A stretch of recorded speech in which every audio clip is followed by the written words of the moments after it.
Welcome back to We Got Goosebumps, a podcast dedicated to landmark horror series for children, written by R.L. Stine back in the 90s. I'm a turtleneck-wearing boy who likes to creep on strangers. Dylan.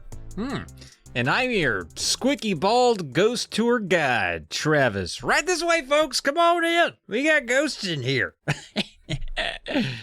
I don't like the expression you gave me, which was just like, hey, you want to see a naked dead body? Today we have number 37 in the series, The Headless Ghost, which was released in November of 1995, just after the Halloween season. So not a scary story, but more of a Thanksgiving story. Yeah, you know, the scariest part of November 1995 was that the juice had been loose for a month. Who knows where he is? Everything is going to be OJ related for the rest of this. Yeah, I was kind of wondering why he needs to be mentioned twice on the podcast. Every but episode. You know what?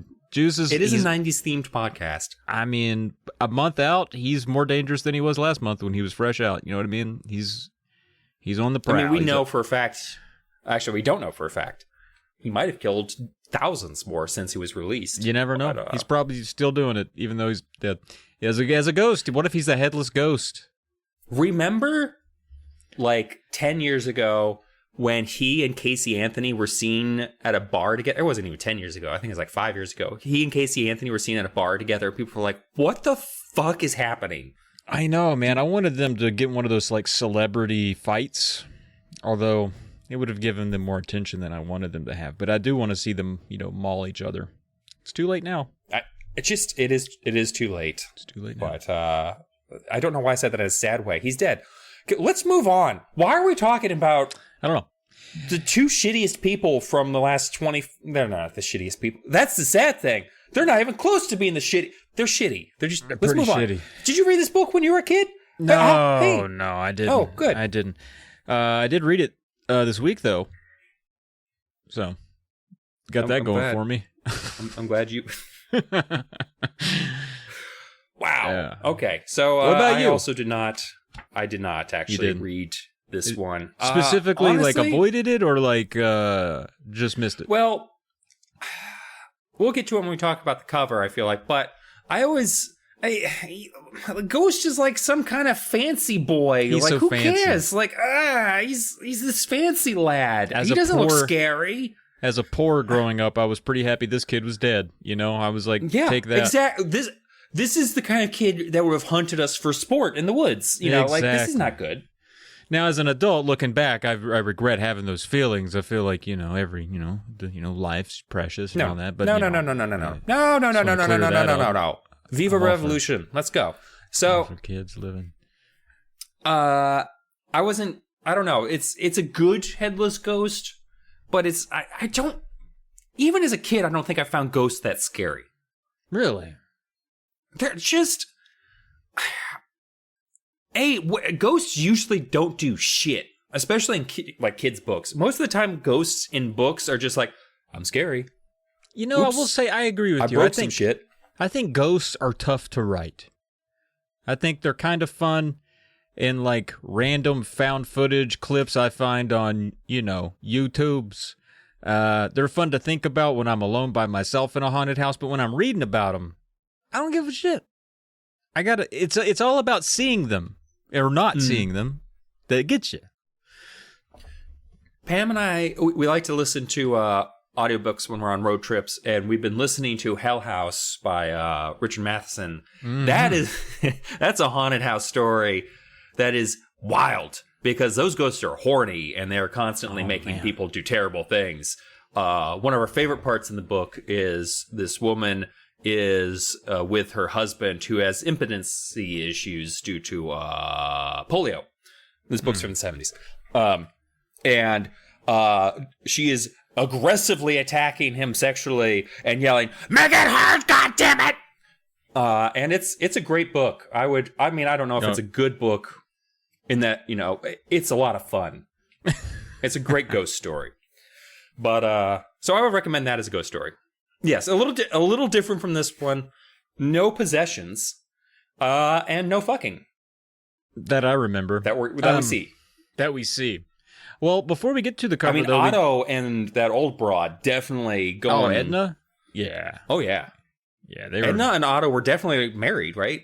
Yeah, they were doing it Polter style, dude, for sure. That kind of reminded me of that episode of The X-Files with Ed Asner. Was it Lily Tomlin also? They're ghosts. They're fucking ghosts. They're Christmas ghosts. And Mulder goes there on Christmas Eve and tricks Scully into going there too. It's a great episode. When Jay gets there. I thought you were about to say they were mischief ghosts, and I was going to lose my mind. They kind of were mischief ghosts. We're mischief ghosts. But it's Ed Asner and Lily Tomlin. I think it's Lily Tomlin. I'm going to yell really loud. Hey, Pam! Oh, she's watching a movie. You don't have to yell at Google. You know, we could just look it up. Oh, okay, yeah.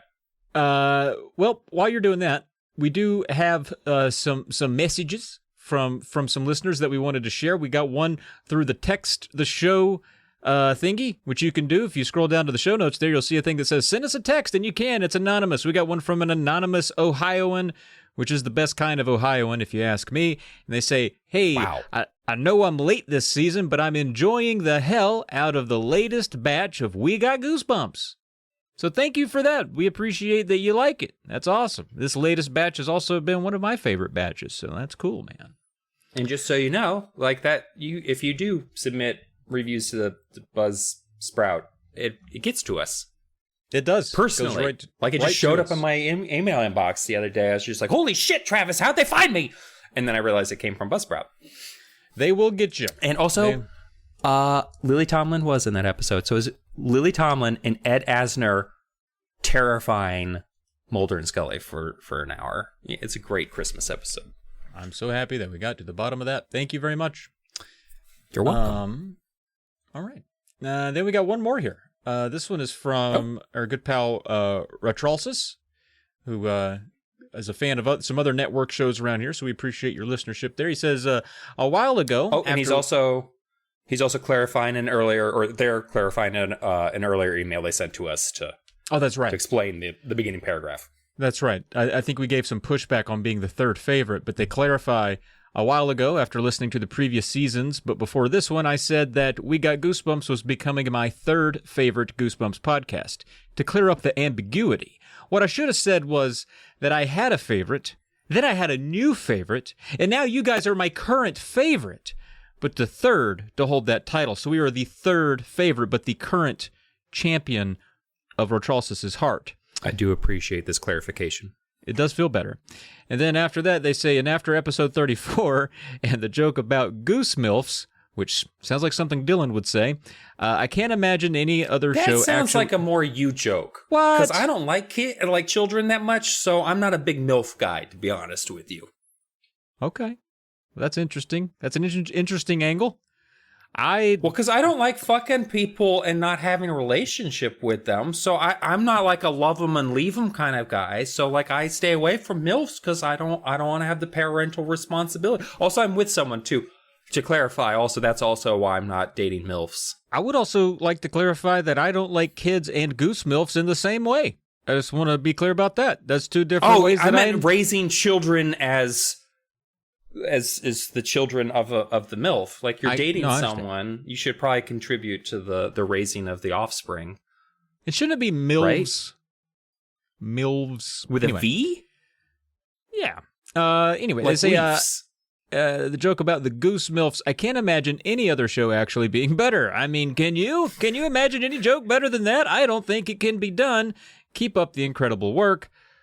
Retralsis. So thank you for the ego boost there. It probably can be done, but I like your vibe. I like your energy there. Thank you.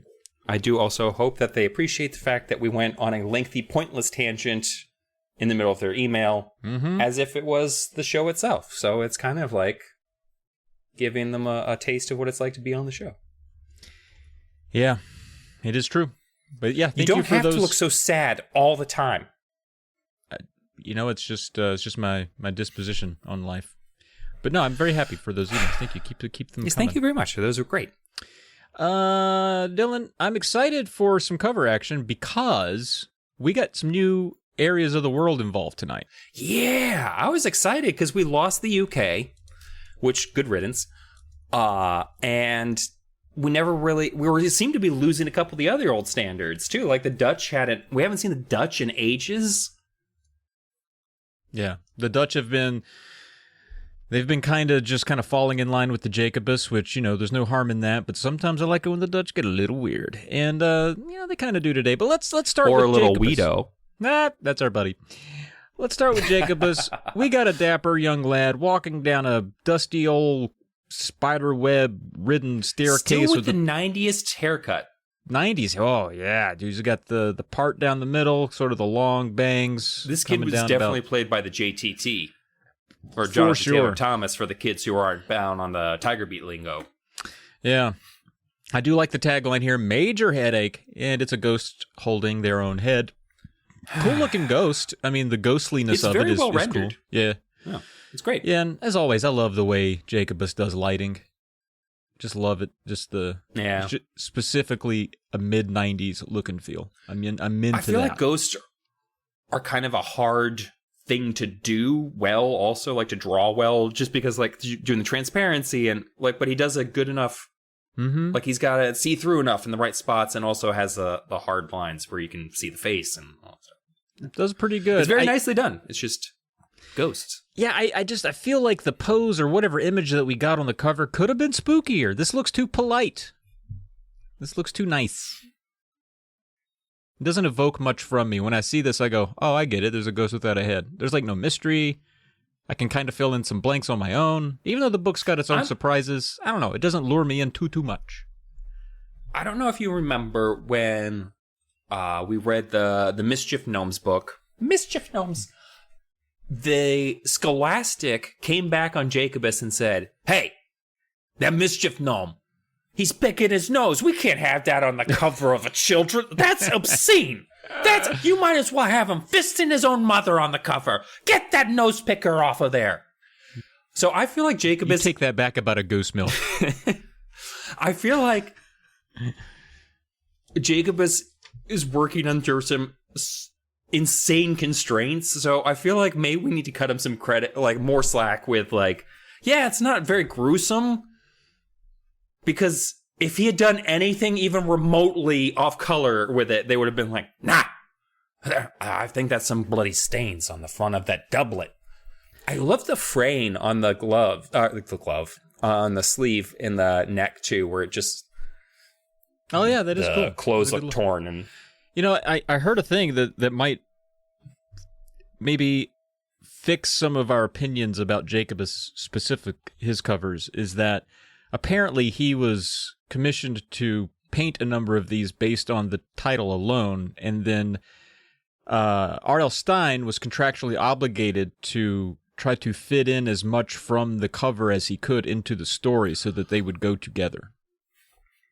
I don't know how true that is, but I heard about that. And it kind of makes some sense for some of the ones that we've seen. So in this case, maybe it's a matter of Tim Jacobs going, here's your headless ghost. And then R.L. Stine was like, thank God he didn't go too crazy with it. I can do with this. Yeah, I bet they probably had to, like, if they... Depending on how much they like or hate each other now, you could probably tell what the relationship was back then. It was like, or if every time R.L. Stine got back a cover art, he's like, what the fuck? What the fuck? Another dummy book? Timmy! It'd be hilarious if some of these books weren't meant to be sequels, but because of the way he drew the covers, like, you're doing another mummy book, Stine. I mean, it probably came with some notes, too. I can't imagine it was just the title. Yeah. But, it does seem like they were both a little bit limited on what they could do. They did that, DC Comics did that in the 70s and 60s with their covers. They would have a comic book cover drawn, because those take longer to do. To do a cover takes a long time to do. And so then they would just write a story to go along with the cover. And so one year on The Flash, they released 2 stories that were drawn and written based off the same cover image. Oh. Is it kind of like just to see how they diverge? Yeah, they were like, here's one story that we wrote based off this cover, and here's an entirely different story written off of that same cover image as the inspiration. So that's kind of cool, but also kind of like, what? Because sometimes it was just the Flash had a big old head. And then they had to write a whole story about why the Flash had a giant fat head. I'm not even joking. The whole cover was his tiny little head, his face in one corner, and then his head filling the rest of the... So just one big giant balloon head. Must have been super easy to draw in hindsight. Yeah, they rushed that anyway.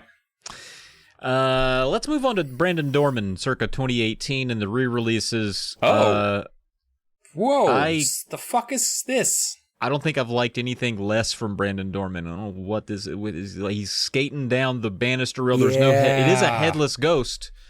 He does not have his head. It's also just hard to make out. If you squint a little bit, it kind of looks like a vagina being electrocuted. It's not great. Yeah, I can see that. Yeah, and I'm sorry. I'm just. Yeah, it's bad to make me horny, but like I feel like. I love the color palette, actually. I do kind of like that. It's that kind of washed out purple with this vibrant shock of blue. Mm-hmm. That's all I'm going to give it, though. Yeah, it's too much like Casper or something. It's too. It's bright. almost like he listened to our notes about the Jacobus cover. He's like, oh, it seems boring. Seems boring. Seems a little too prissy and pompous and stiff. This ghost fucking slides down the banister because he's extreme. Like, it's just a super extreme. We're going to grind down the stairs. Like, he's definitely doing like a skateboarder pose. Grinding this rail. It doesn't fit the vibe at all. Which is even weirder because that would be perfect for like when the first came out. Not 2003 when I feel like skateboarder culture was a little less of a This is 2018. This came out in 2018. So Jesus Christ. Even less skater People culture. don't even know what a skateboard is anymore. We all have hoverboards. We all have hoverboards. I'm excited What's next? I'm excited for you to see France.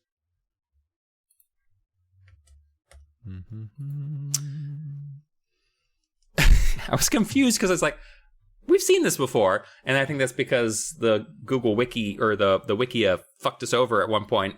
But no, now, yeah. That's a... Jesus Christ. La fantôme décapitée. Yeah, it's just a skeleton hand holding up a head rotten with green head. Hair still on it. A skull with hair. You have to imagine...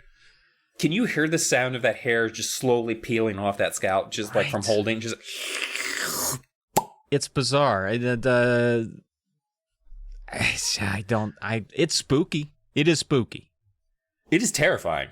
This looks like, I don't know, like a pamphlet someone would hand you before they murdered you or so. I don't know what this is. This looks like a tarot card driven, like just. Yeah. It looks cool, but not what I really think of for the book. I also like the transparency on the sleeve for the skeleton. Isn't that cool? It's a gauzy, the raiments of the grave. A shroud.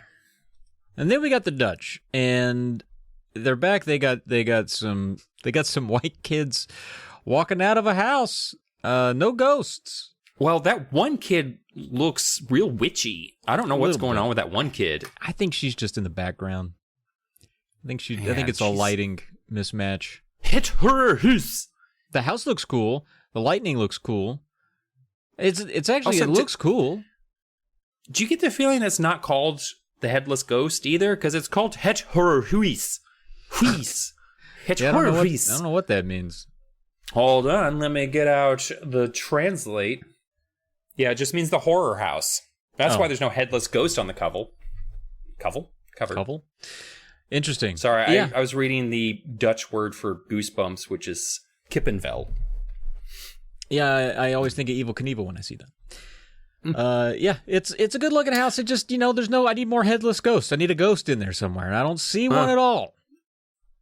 I don't see a single ghost. Yeah, it's just kind of a spooky haunted house. I mean, it's a really good, well rendered. Are those? Do you think those are spooky eyes? Sitting next to the doorway, there's those little green spooky eyes. Maybe. Oh well, maybe. Hey, maybe. There you go. There's your ghost. Maybe problem solved. Where are we going next? Persia and Persia. Jesus. Yep. It's poor Patrick Stewart, and he's been murdered. And it that's is his Patrick Stewart. Yeah. It looks like also like it's from a PS1 game. It was very clearly a child that died. Yeah.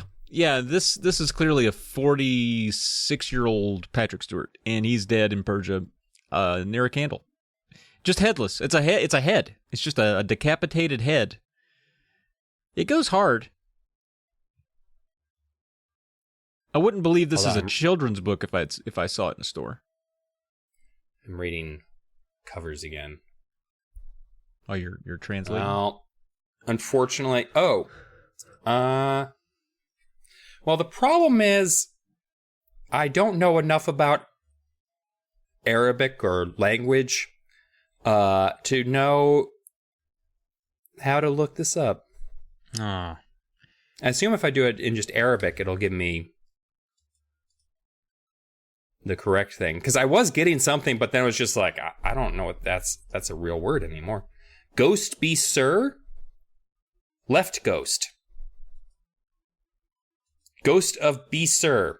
I don't know. Ghost is in the title somewhere because Google Translate's definitely sure that says ghost somewhere. Ghost, yeah. So, but yeah, it looks like Patrick Stewart's severed head on top of but in blue. Everything's in blue, and there's this weird. What's with the cover? Like the grid pattern. It's like an old Genesis tape. I found the Goosebumps wiki has the translation. It is just headless ghost. Oh, okay. Yeah, sorry. Not left ghost. Or headless soul. It can be read as headless soul as well. Oh, okay. Okay, yeah, that's it for that. Interesting. But Japan's next, Jesus. and I love Japan. Even though it looks this is more swashbuckly than I thought, it's still cool. Fucking cool. It's also looking. very accurate. Yeah, it is very accurate. We got, I mean, it does look like a dead pirate skeleton wearing like old garb from a ship, mighty good skull. I mean, we got the full, like the old bony teeth and the wispy hair, the one eye in the socket. He's staggering, the bony hand, and he's holding a head. The head looks like it's more of a mask than a skull, but I'll let it pass because I think it looks fucking cool. Well, it doesn't need to look like a skull because remember the story is the pirate takes his head, right? Is that and true? He just pulls it off. Oh yeah. And so I think that's Andrew's head in life after it's been removed. The first time. It's cool. I like this one a lot. I just think. Yeah, this is a bitch in it. This is like a cover you never would have gotten in America because this is worse than a gnome picking its nose. I feel like this is a full-on corpses on the cover. Yeah, and it looks really cool. I could see this would be like on a good like Iron Maiden shirt or something. It's that cool. And then lastly, but not leastly, Korea. I like what they did here. Korea's just having fun with it. Dude, they got the two colors. I like it. They got like the pen and ink castle, and then they got the red spooky ghost with like sperm eyes. This feels very 70s to me. I don't know why it feels 70s. No, but I feel that. Yeah. Like I think it's the line drawing stuff. Like I feel like a lot of kids stuff, especially in the 70s, had this kind of charcoaly, pencil-y. 60s too, maybe. Like I remember reading a lot of like. Shit, I can't remember what they call it. Almost looks like Ralph Bakshi feel. I love like that old Lord of the Rings. Yeah. I like the that there is also a headless ghost. Yeah. The headless ghost and the Straight up. two little kids walking into the big old spooky castle. Do you think Koreans just think all American haunted houses are just full-on English castles, or maybe? I mean, they could. Also, the headless ghost up there on the window. You might have already commented on that, but I do think that's cool. Yeah. It's got it all, dude. Who's your winner, man? Japan, 100%. Just no fucking. Man, I might be a little different. Just go with Korea, just because I love it too. So, Japan and Korea taking gold here today. Taking gold. I mean, the Japanese one just looks like an image from like a Castlevania manual. It does look cool. It does look cool, dude. Yeah, I wish you could get the prints of these without the words. I mean, just talk to Pam. Oh, don't do that because it took her hours. You start an Etsy. Yeah, the part that she did not enjoy about making my posterized version of the cover was removing all the words from it. So, I imagine that sucked. Don't ask her. But, you know what? I think we've talked enough about pictures. Let's talk about words. Okay. Yeah, I'm into words. Let's do it. Yeah. Let's talk about chapter fucking 1. Okay. So chapter 1. Now, I'm a little paranoid about non-related kids who also somehow look like they're related after the whole Shocker on Shock Street bullshit. Yeah, but again, he's pointing that out. I've commented last time. This has been like 4 books in a row where that's been explicitly stated. I wonder why that is. Mm. And no siblings, no even like secret siblings. For a long time, I thought both Duane and Stephanie were dead. So whatever. I did too. But then they met their parents, and it's like, well. So we got Duane and Stephanie. Again, not related, but they're 2 little shitheads that love running around the neighborhood and just haunting it. They call it haunting the neighborhood. They're the twin terrors of Wheeler Falls. They act like other people call them that, but that can't be the case because there's no way they'd be allowed to keep doing this shit if people knew it was them that was doing it. So they're calling themselves the twin terrors of Wheeler Falls, I feel like. But that's a good point. They go around the neighborhood terrifying children. Sometimes in ways that make me feel like they're picking on, I don't know, the slower kids. Children in the neighborhood or something. Like that one kid who's scared by spiders. Jesus Christ. That poor bastard. So they're the same age. They look similar. I don't fucking remember how they look.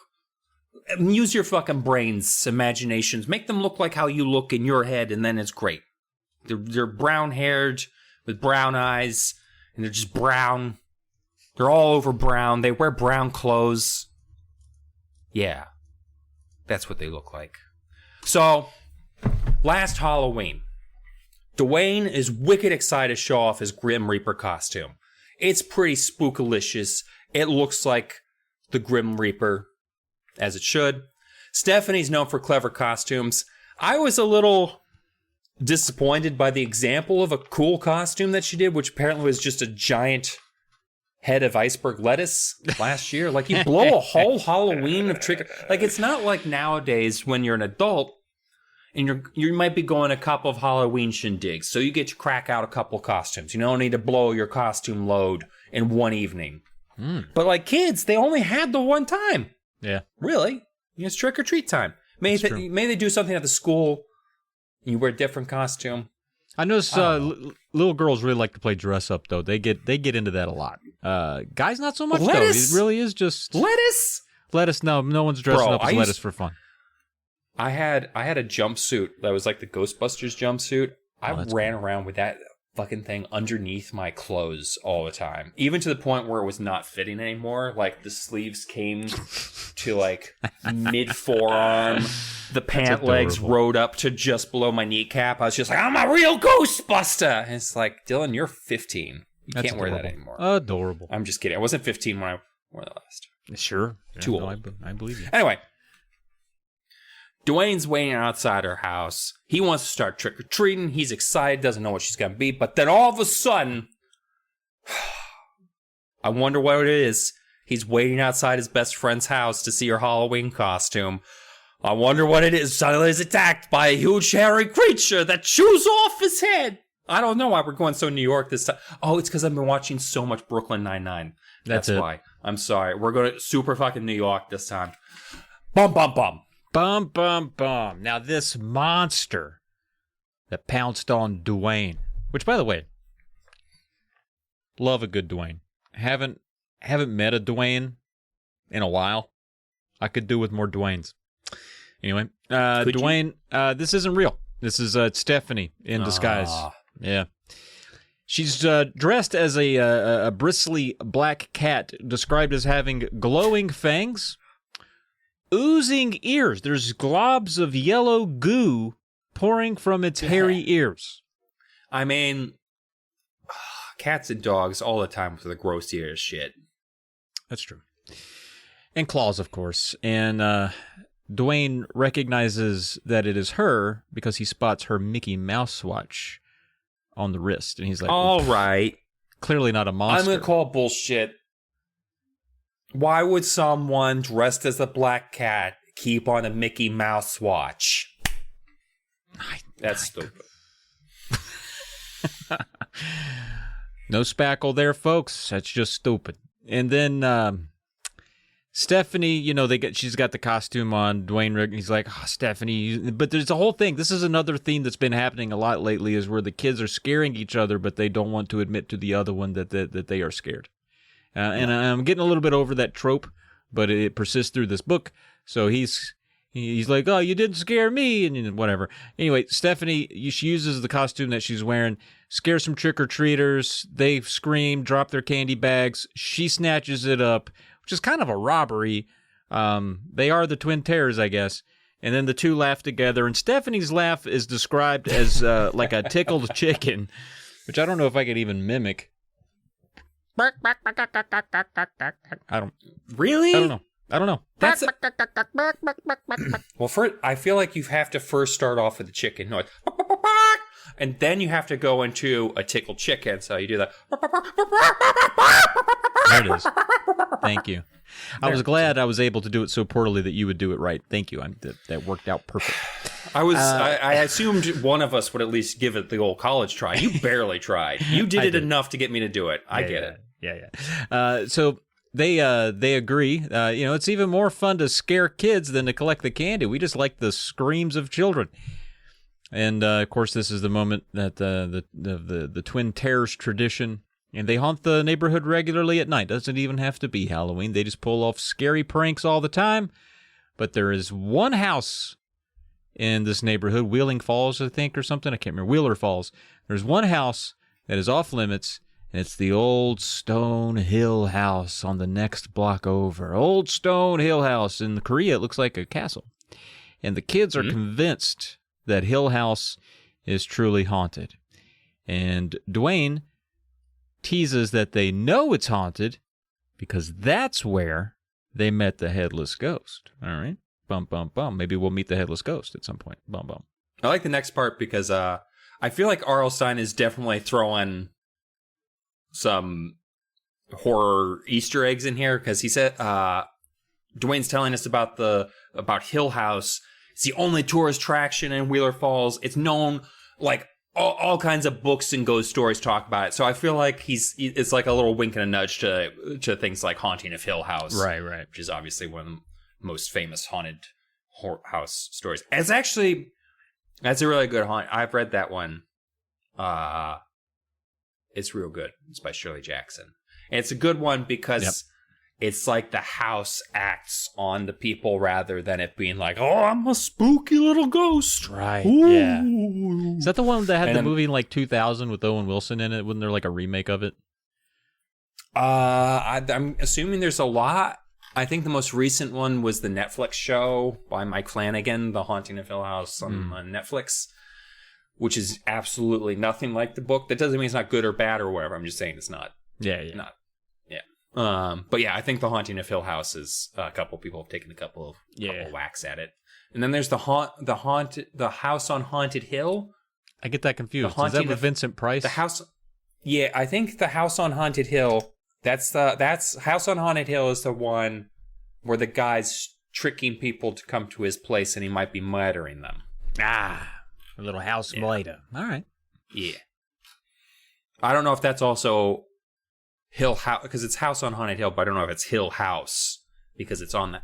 It doesn't matter because it's haunted. The Haunting of Hill House. The family that owned it was the Hill family. That's why it's Hill House. While the House on Haunted Hill is obviously on top of a haunted geographical feature. Let's move on. So Stephanie and I was just like, why isn't he stopping this tangent? It's like, oh, because it's my chapter.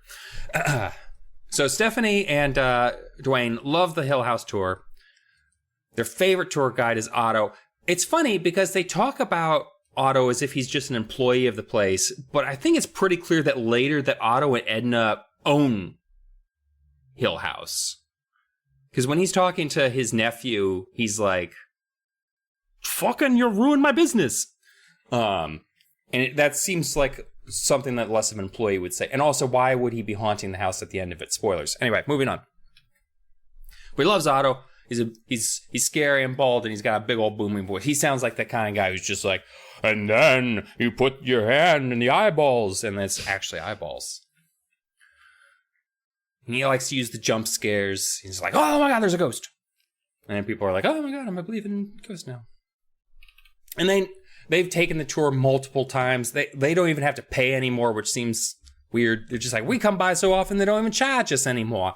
I don't know that I would ever take a tour that many times. I'd be pretty over it, I think.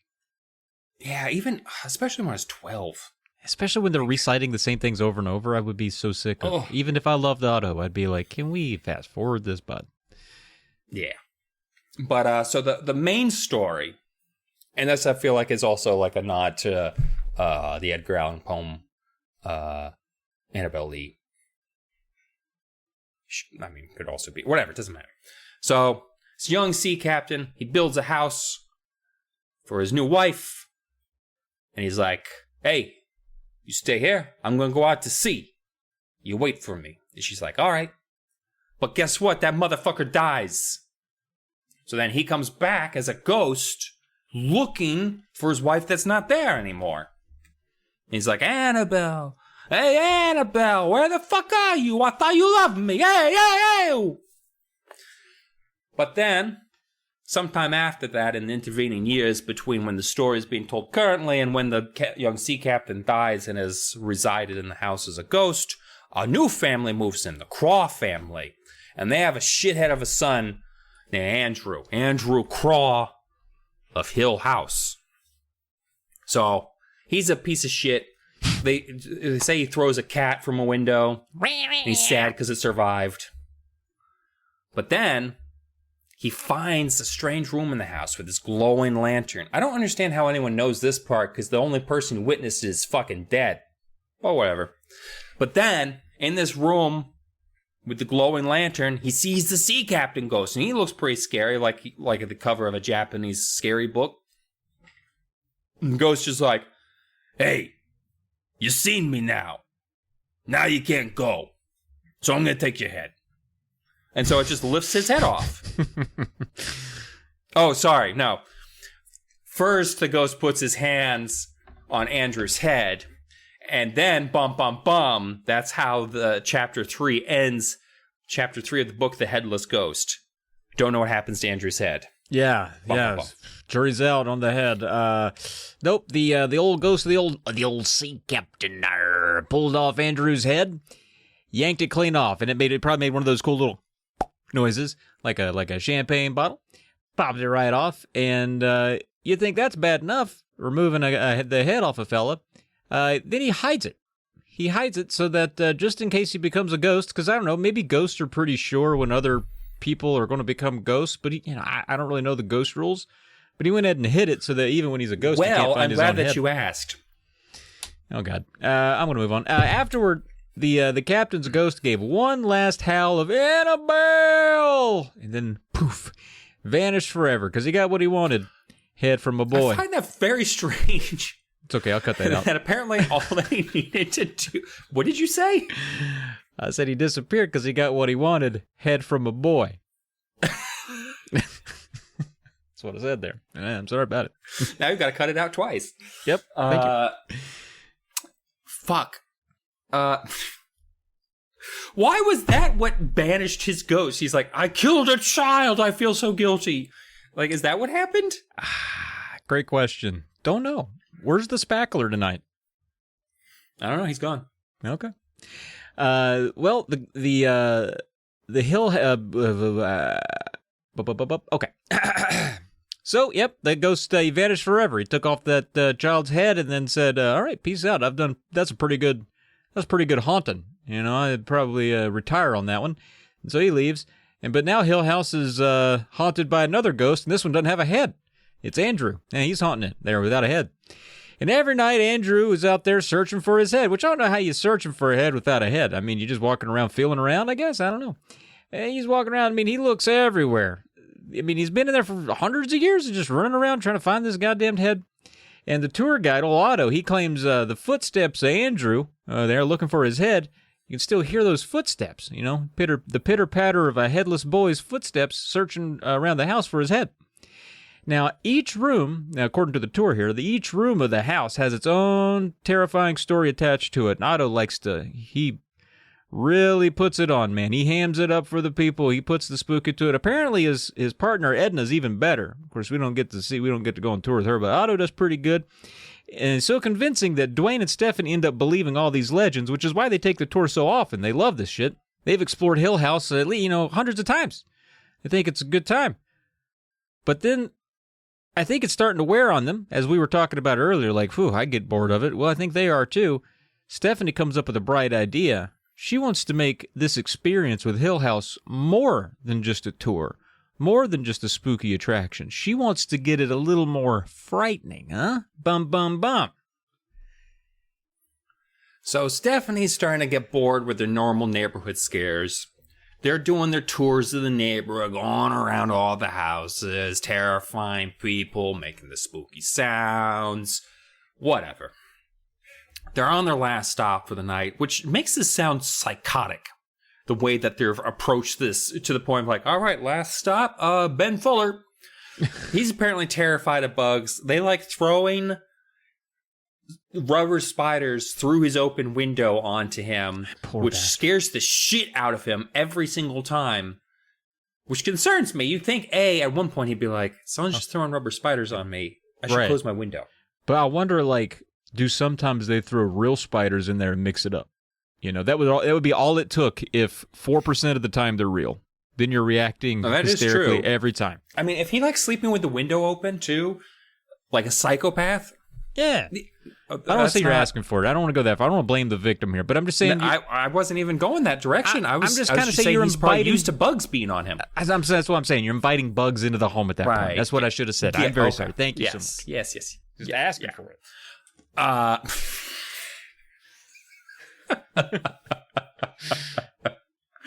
was just thinking about how hard it's already going to be to avoid making the giving and getting head jokes for the rest of this fucking book. But anyway, and I love the idea that they're just like, they're doing their work while they're having this conversation. It's like, all right, no, get a bigger spider. Just toss it over. And she's just like, this shit is getting boring. I mean, we got people like Ben Fuller who get scared by little rubber bugs and shit. Duane, what do you think is the scariest place in Wheeler Falls? And Duane's just, he comes right back with Hill House. Yeah, of course, duh. And Stephanie, she always gets excited about that headless ghost, and she starts laughing real creepy-like about this ghost, and she says, hey, maybe it shouldn't be a headless ghost haunting Hill House. Maybe it should be two-headed ghosts, a.k.a. you and me. Bum-ba-da-bum-ba-da-bum-bum-bum. Yeah, This seems like a nonsense chapter. Like, just reading this chapter, I feel like you could just taken my conclusion and put it at the end of your chapter, and we could have just avoided chapter 5. Yeah, there are a few chapters in here that I felt did not need to be. But we continue. Chapter 6 here, they're out to haunt this Hill House that's already haunted. And Stephanie's plan, they will sneak off from the Hill House tour. They're gonna start the tour with old Otto or Edna or whoever's leading it that particular night. Break away from them at some point, and then they're going to run around the house looking for that ghost's missing head. It's got to be there somewhere. And Duane's like, are you out of your mind? This is dumb. First of all, it's just a ghost story that they tell for the tour. There's no proof that this ever happened. It's just a spooky story that's told inside of a spooky house. And Stephanie's like, what, Duane, you scared? Are you a scared little baby? I see you shivering. Is it because you're so scared? And he's like, it's because I'm cold, and I'm also a little scared, of course. But Duane, because he wants to prove to Stephanie that he's not a scaredy puss, he's like, all right, fine. We'll go in the house. We'll look for the fucking stupid headless ghost head or something. And Stephanie's like, it's going to be the coolest thing that we've ever done. And then they commits to a high five, which is kind of adorable. So they climb the hill straight to Hill House. And we get a little bit of a description of the house here. It's 3 stories tall. It's made of dark gray stone slabs covered in thick green moss, not unlike a castle. I feel you, Korea. I'm right there with you. Stone gargoyle perches. There's a turret. The house, it's big. It's imposing. It's dark outside. And the front doorway is lit by a single candle. And tours are still going right now. It's pretty late at night. These tours go late. It's about 10:30, where the last one's going to leave at 10:30, so they're waiting outside, and there's a stone sign over top of the doorway that says, "Enter Hill House and your life will be changed forever." And the heavy wooden door swings open by itself as Stephanie leads the way. And Duane's behind her. He's a little nervous, but he's like, all right, let's fucking do this. Bum, bum, bum. They're both immediately murdered. No, that's, you're doing a good Otto impression, because Otto actually greets them as they come through the doors, because this is a working business. It's not really fucking terrifying, to be honest. But they see Otto and they compare him to being a huge dolphin because he's bald, smooth, and gray. And he's wearing the rubbery skin. And you said that like you felt bad for Otto there a little bit. Because he's slick and gray and rubbery, and that's my guy. Smells vaguely of fish all the time. He's dressed in the standard black uniform of the tour guides. Everything's black: shirt, pants, socks, shoes, gloves. Always begging for chum and following my boat. So Stephanie and Duane, they're regulars. They don't even have to pay anymore. Probably all the other customers like, why do those 2 little fucks have to pay? And I was just like, they're the dead kids I was telling you about. Hey, oh, whoa, whoa, whoa. So he's telling them the tour starts in the next 5 minutes. And he's like, hey, why are you guys so late? And they're just like, what the fuck out of our business, Otto? Hey, the fuck you care about what we're doing? How about you care about what you're doing, Otto? And Otto's just like, hey, whoa, whoa, whoa. That's fair. So it's big front hall. Mostly empty. Got a big central staircase. There's torchlight.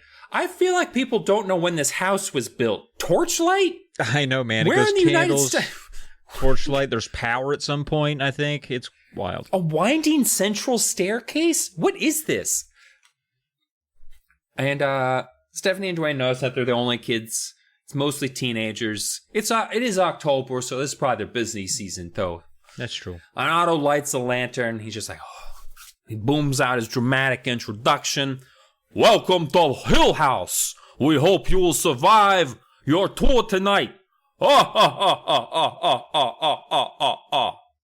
Anyway, let's go. So he goes up a big staircase, which creaks under his weight, which would be the scariest part of the tour for everybody. They're just like, is this safe? He's like, it's not safe at all. Inspector hasn't been in here in a few years, though. Don't you fucking worry about it. So anyway, let's go to the second floor. He keeps pointing out shit. He's just like, oh, yeah, the people used to see ghosts and shit over here. Oh, over here, more ghosts. I don't fucking know. Then if you go over here, more ghosts. Everyone's super excited about ghosts. And then Otto, he pulls in everyone closer and she's like, guys, there's more on the tour. It's coming up next. Bum, bum, bum. So that was literally the punchline, is the tour guy being like, there's more tour. Also, I started just thinking about I Think You Should Leave. Do you watch that? I've seen bits and pieces, yeah. The one where he's on a ghost tour. And the adults, it's the adult tour. It's late at night. We can swear and do whatever we want. And the whole time she's like, does that mean I can say big gooey cum shot? It's like, no. That's so funny. You need to watch Friendship. Anyway. Have you seen that movie yet? No, I haven't. Him with Paul Rudd. Is that him? Yeah, I was high as balls, but it made me laugh my ass off. It was maybe the hardest I've laughed in a long time. Friendship. Okay. Chapter 8. So Otto continues the tour, and he's explaining, Captain Bell, he haunted Hill House for about 100 years. I'm trying to channel Dylan's Otto. Haunted Hill House for about 100 years. People tried to get rid of the ghost, but it didn't want to go anywhere. This is where it lived. This is where it got its mail. There's no reason to relocate. And so then Otto recounts the old story of Andrew Crawl. And after the ghost pulled off Andrew's head, the headless ghost continued to haunt the house. Obviously, because it couldn't see to go anywhere. It was kind of trapped in there, so it was looking for its head and whatnot. And then Otto, he leads the group down this dark hallway, flickering torchlight once again. And he's telling about all the tragedies that befell on this family. Like Andrew, the headless kid, his 12-year-old sister, Hannah, went mad after his death. And this is actually really neat. I thought this was a spooky dookie. Hannah, starting when she was 12 years old, she began collecting hundreds of porcelain dolls, all with the exact same long yellow hair, rosy cheeks, and blue eyelids. And for 80 years, she sat in a rocking chair, rocking back and forth, just playing with her dolls. And if it's anything like my daughter, she's literally just making them fight constantly. And then she just never left the room, her just pretending her dolls were mad at each other because one got in line in front of the other one, or the other one just happened to be taller. Now she's mad about that too. Or they won't stand up on their own because they don't make them well. Yeah, it's shit like that. Anyway, she died there, surrounded by her dolls. Why don't your legs work? You know I'm not balanced properly. Shut up! Pretty much. I've seen that exact episode. So Hannah actually dies in that room, surrounded by her dolls, which, by the way, Dylan, we talk about personal tie-ins to the story. We haven't had one in a while. I don't know if I've ever told you this. My mom, she had some struggles in her life, but overall, I never thought that she was mad, like, stricken with madness. But she did have a room upstairs in our creepy old house, a back room that was like, quote unquote, a guest bedroom, but we never had guests. And it was filled with porcelain dolls. And it was the creepiest room ever. And she just took and I think part of it, you could put like, there's a creepy doll hoarding situation on it, but I think part of what happened was my mom had a few dolls, and then no one ever knew what to get her for a gift, so they kept getting her more dolls, and she didn't want the dolls. They had to go somewhere, so that was her way of like, quote unquote, displaying the shitty gift you got her. And then the moment you have them displayed in a room, then everyone starts, oh, she needs cabinetry. She probably needs like doll making clothes and stuff, like just all this nonsense. Yeah. But anyway, she was also kind of crazy.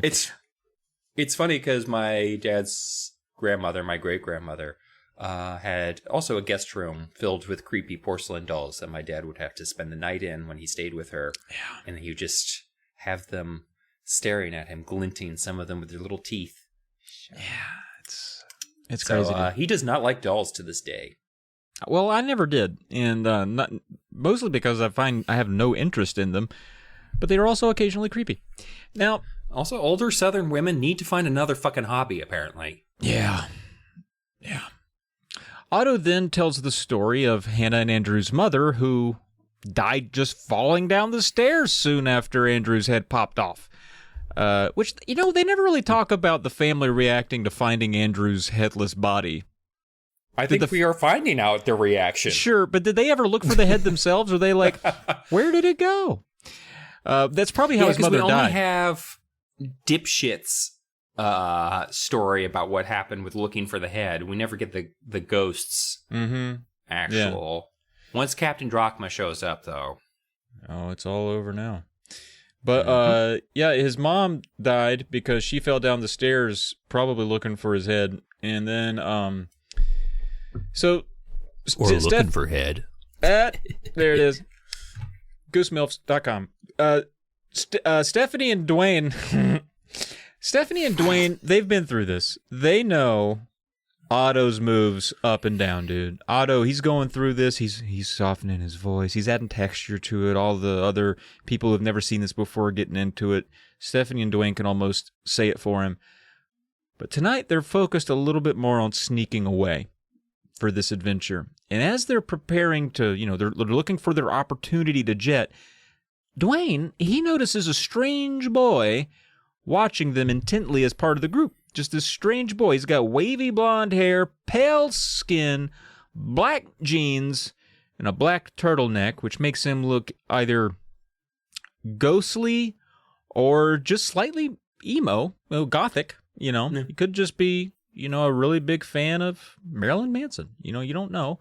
But he was creeping Duane out. Oh, maybe a little early for gothic. Maybe a little early, yeah. He's creeping. I mean, they had The Cure. Oh, they sure he did. could have been listening. Yeah. Could have been listening to that. Yeah, but he was giving poor Duane the creeps, and I think a lot of it was because Duane had never seen a boy in a turtleneck before.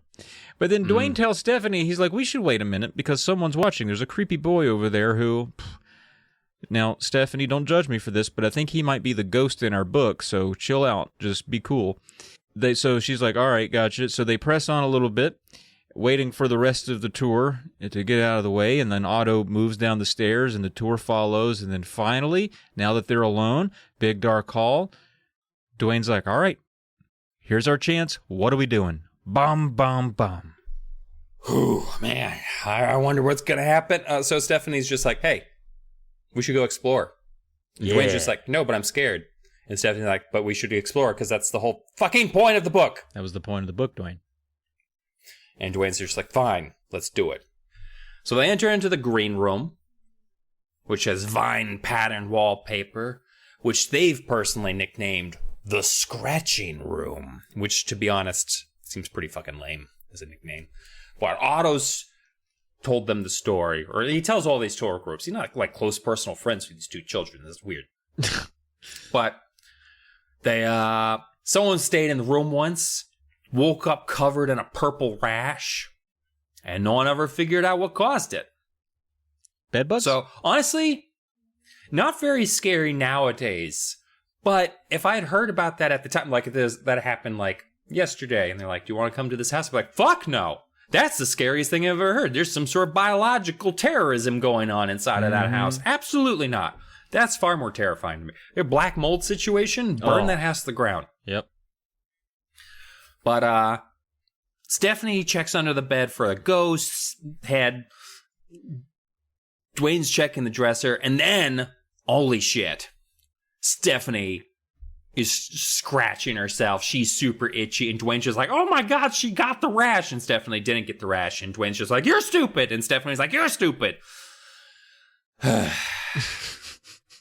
So tiresome. This part was tiresome. A little bit. Where it's just like, come on.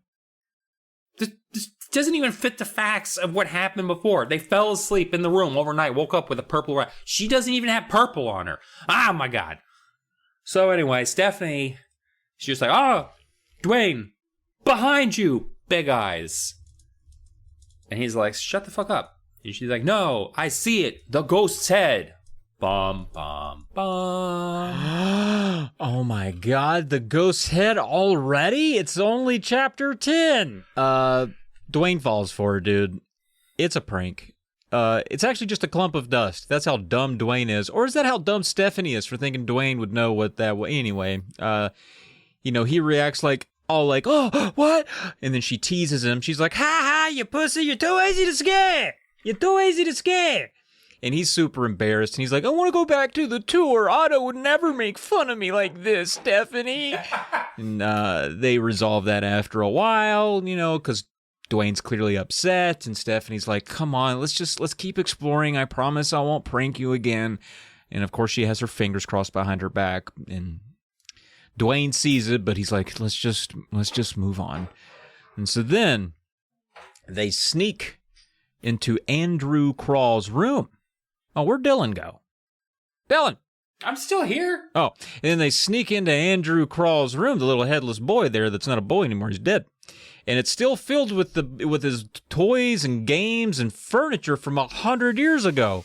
Like, I imagine it's got all kinds of good games in there, like Tiddlywinks and maybe checkers in there, maybe a couple dominoes, a slingshot, no doubt, maybe a hobby horse, maybe some puzzles like some of the wooden ones that they make that aren't really puzzles, it's just wood that fits together. We're being a little hostile, but as a kid, and even as an adult, I would love to just wander around a house and look around. Oh, for sure. Like any just random abandoned house filled with shit. Yeah. Give it to me. I was just saying, it said it was filled with toys, and I'm like, it's mostly just wood in different shapes 150 years ago. But good for him, man. For him. So Stephanie, she's rummaging. It's like a Taco Bell menu item. Yeah, pretty much. This is also a horse. Lead paint, wood, and some wheels. Anything's a horse if you neigh while you play. Stephanie rummages through the toys while Duane checks the bed, looking for the head. And he gets, sorry, I didn't mean it that way. It came out that way. I just thought it was funny that you retroactively came up with a fucking advertising slogan for horse head on a stick. A hobby horse? What were those called? I think so. Yeah. It's weird they call them hobby horses, though. I never really understood the hobby part. But anyway, they're rummaging through Duane and Stephanie are rummaging through Andrew's stuff, looking for his head, as if Andrew wouldn't have already checked there, but they look anyway. And Duane starts creeping himself out, picturing it's weird, like over 100 years ago, Andrew actually slept in this bed, and he played with these toys, and he was in this room. And he's patting down the quilts and the pillows, and he's like, man, it all seems so normal, but yet there's a headless boy running around here somewhere. But then, before his eyes, the quilt on the bed starts to move on its own, slowly sliding down the bed, with no one there. Bom, bom, boom. It's Stephanie. Again, she's pranking him. God, she's pulling on the quilt. Damn it. She's pulling on the quilt. She said she wouldn't. So they fix the bed together. And Stephanie's just like, I'm having a lot of fun. But I can feel that a ghost nearby. Nearby? Duane is still terrified for some reason, but then he freezes because he sees the skull. Bum, bum, bum. Oh my God. And Stephanie sees it too, so it's no prank. And Duane, he's like, all right, I'm going to pick up this skull. And then he drops it, and it rolls across the floor, which it would have shattered probably, or broken or cracked or something, but it rolls across the floor like a bowling ball. And it stops at Stephanie's feet, and they both freeze, and they're looking into its hollow eyes. Determined to prove that he's brave, Duane picks it back up. He's like, look at this. And he holds it up to the lantern light to get a good look at it. And he says, I let out a groan when I realized I was carrying a ghost's head. Stephanie groaned too when she saw what I held in my hands. Bum, bum, bum. It's bowling ball. It's literally a bowling ball. I gave it a... Fuck. There's like 6 pages about how... Oh, it only has 2 holes because it's a special kind of bowling ball from the olden days when they only had 2. And Dad didn't even know where the thumb goes, and he's just like, oh my God, blah, blah, blah, blah. So there's a lot of explanation for why this bowling ball has 2 holes in it. I just feel like sad. All of these chapters ended, like right in the middle, were just bad. I'm pretty amazed that even I got through one of these chapters in less than a minute. I couldn't even find a way to stretch out chapter 11 to be more than just like 30 seconds. There were a shit ton of chapters. Yeah, there are, but like, if you stop interrupting me, we'd be done with 3 of them in under 5 minutes. I'm so sorry. So, Stephanie's bummed out, but Duane is just like, I guess I'm the brave one now. Hey, Stephanie, you stupid, weak sister bitch. No, sorry, that's really aggressive.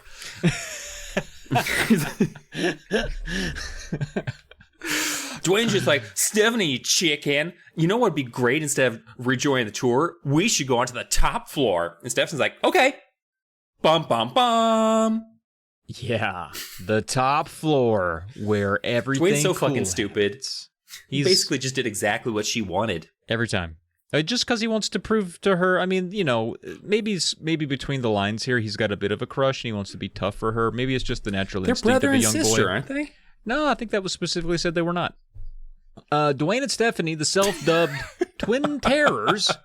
This is how they're like mischief gnomes. Listen to this. They sneak past the no visitors sign, and then they climb to the forbidden 3rd floor. Ooh, now the air up there, hot, stifling. dusty. No one's been up here. Otto doesn't even come Why'd up you say here. that like Christopher Walken? The air up here, it's hot.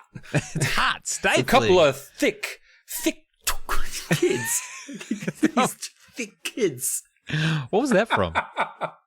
That was from that terrible space invasion movie where Christopher Walken is that writer. Oh, he says who gets thick kids, kidnapped by aliens. That's right. And yeah, it's like they look like thick kids. Yeah, by Whitley Strieber or whatever that guy's name is. Yeah, that guy's fucking crazy. So the air up here is, it's they're stifling. And there's no power. It's torch lit most places, but up here they just got moonlight through the windows. And the rooms are really connected in a strange sequence. Doesn't really make sense. The layout, you go through one's empty, one's got old couches in it, the next one's a sewing room with balls of yarn. You have to go through one room to get to the others. There's not really a hallway. It's really complicated. And all the dust up here is making poor little Duane sneeze. He gives a few achoo-achoos out there. And Stephanie's like, God damn it, Duane, the ghost will hear you. Will you stop it? Stop sneezing. Anyway, they step into one room that doesn't have any windows, so it's pitch black.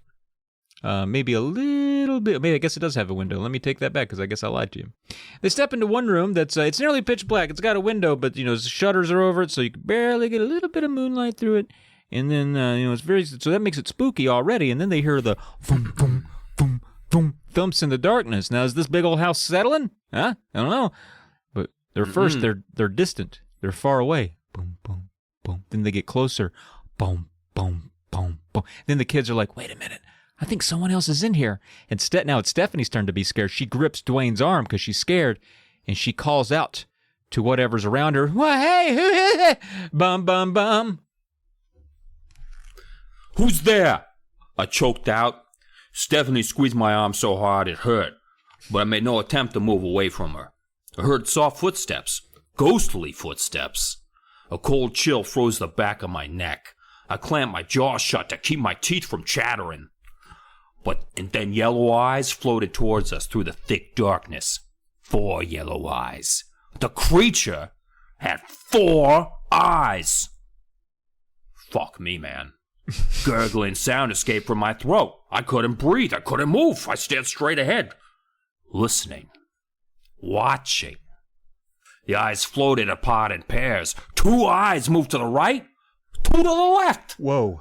No! I cried out when I saw more eyes. Yellow eyes in the corners of the room, evil eyes glinting at us from against the wall, yellow eyes all along the floor, yellow eyes all around us, cat-like yellow eyes glaring in silence at Stephanie and me as we huddled together in the center of the room. Cat-like eyes. Doll's eyes. Oh wait, no, that's Jaws. Because the room was filled with cats. A shrill yowl gave them away. A long meow from the windowsill made Stephanie and me both sigh in relief. A cat brushed against my leg. Startled, I jumped aside, bumping into Stephanie. She bumped me back. More cats meowed. Another cat brushed the back of my jeans leg. I think these cats are lonely, Stephanie stammered. Mr. Mushnick, do you think anybody ever comes up here? I don't care, I snapped. All these yellow eyes floating around. I thought, well, I don't know what I thought. It's creepy. Let's get out of here. For once, Stephanie didn't argue. I fucking hate you for what you gave me to read at the end of this chapter, by the way. You did this on purpose. Yep. You're a monster. So, Stephanie and Duane, they're stumbling around left and right. They're confused. There's thousands of cats around. It must smell awful. Awful. Just this room filled with abandoned cats and abandoned cat urine. Oh my God. The smell must be pungent. But they find themselves in this narrow back hallway. I don't know why I'm turning more and more into Gilbert Gottfried as this goes on, but there's moonlight spilling through a dusty window. But then they're like, hey, we should go back to Otto and the tour group. I bet there's another reading that Travis wants me to do here. Stephanie sighed. She stared down the long hallway. let's go downstairs and find Otto and the tour group. I think we've done enough exploring for tonight, Mr. Mushnick. I agreed. There must be stairs at the end of this hall. Let's go. Took 4 or 5 steps. Then I felt the ghostly hands.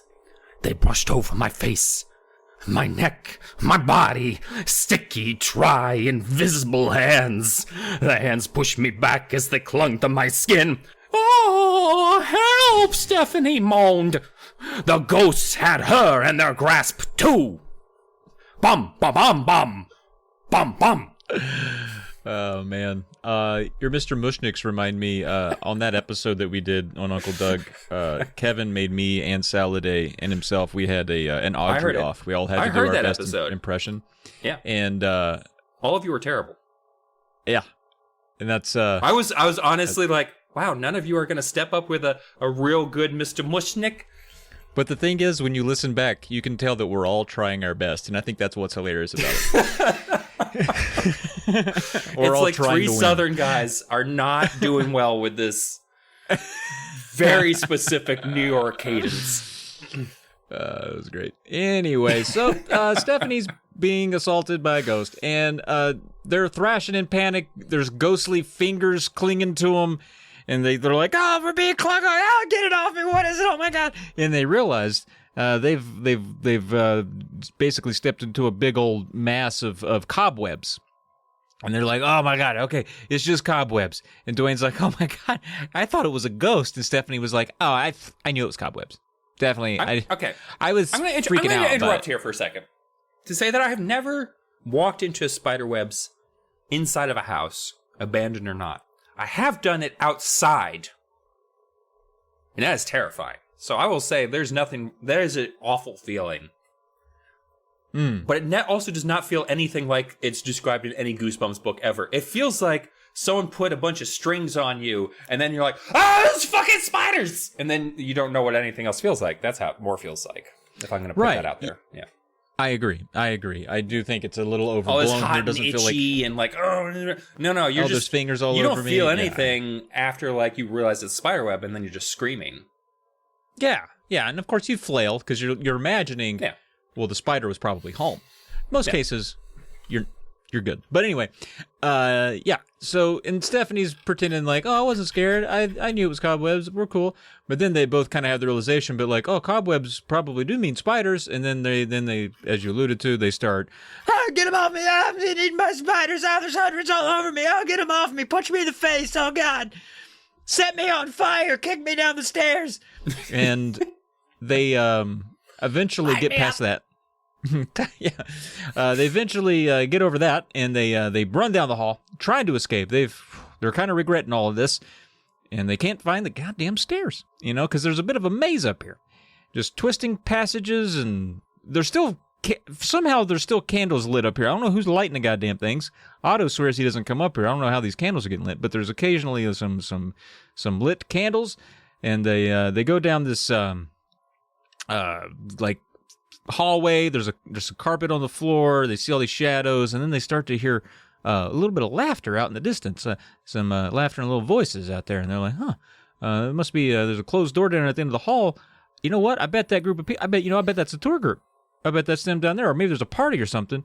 No, it's probably the tour group. Let's go see. Let's go. We can join the tour group. Let's just go down to the end of the hall and get in the door, and we'll be back with the group. We'll fit right in. It'll be great. We're safe. This is great. Good idea. All right, bum. Let's go. We're good. Although I do find... Wait, no, you skipped the...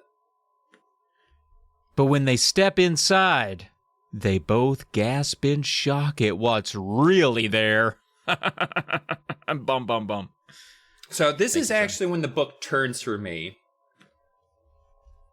Because it's funny. This is definitely one of those episodes where, like, I came in hot at the beginning of this... I think even before recording. I was like, Travis... and then as we're covering the first half of the book, I was like, why did I say that? Why did I say I enjoyed this book? But now I'm remembering, or it turns here. This is the point where I'm just like starting to get on board with what this book, chapter 17. So they open the door and the room is completely empty. There ain't shit in here, even though it sounded like there's a full ass party. And the reason why I love this is it's such a classic haunted house thing And then it's just like fucking gone. And I can imagine like being these two kids thinking like the difference of being like, oh shit, we're at least out of trouble, we're good. And then they open the door and it's just like, no, we're still deeply in trouble all of a sudden. It's worse now. Yeah. Yeah. Like, I love that. Like, oh shit, we got the supernatural finally. Here it is. Here's the ghost stuff. So Duane's just like, I think it was ghosts in here. Hey. He's starting to talk more and more like that one guy in the Muppet Band. But so they're both a little spooked, but then a cold wind sweeps through the room. They're both now really fucking cold. This is also more disconcerting because coldness is another sign of supernatural happenings usually. And they both think, oh shit, is this the captain's quarters where that Andrew found that then Andrew lost his head? And they're like, we need to get the fuck out of here. So they book it out of there, slam the door shut, and they're running. But then at the end of the hallway, there's just a fucking wall. And the fucking flowers on the wallpaper seem like they're moving. And that's not cool. That's not a great look. So then they open another door. And then just find sheet draped furniture everywhere. And that's more normal. That's fine.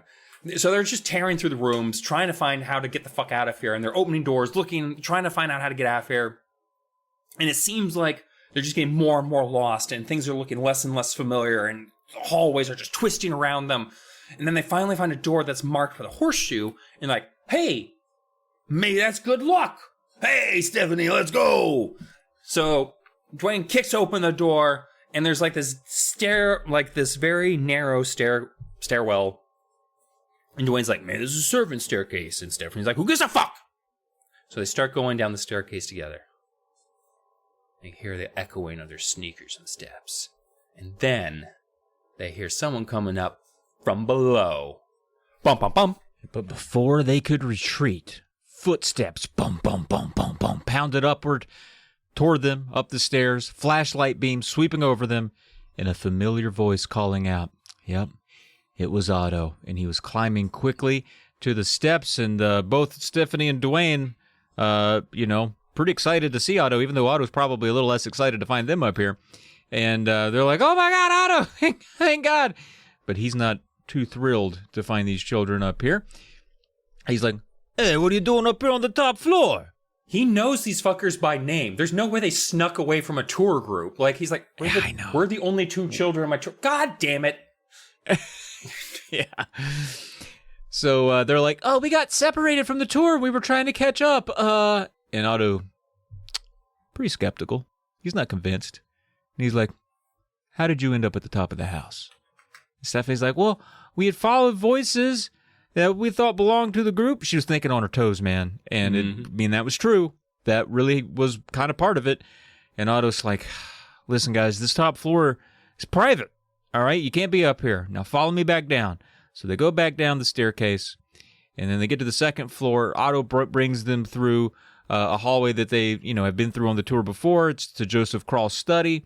Inside, Otto's partner, Edna, she's standing by the fire, recounting the old gruesome tale of Joseph Krall's mysterious death, and she's describing how the maid discovered only Joseph's blackened hands clutched to the mantle after he was burned.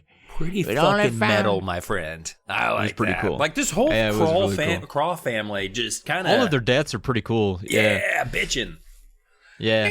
We found most of his teeth inside of a beaver's anus.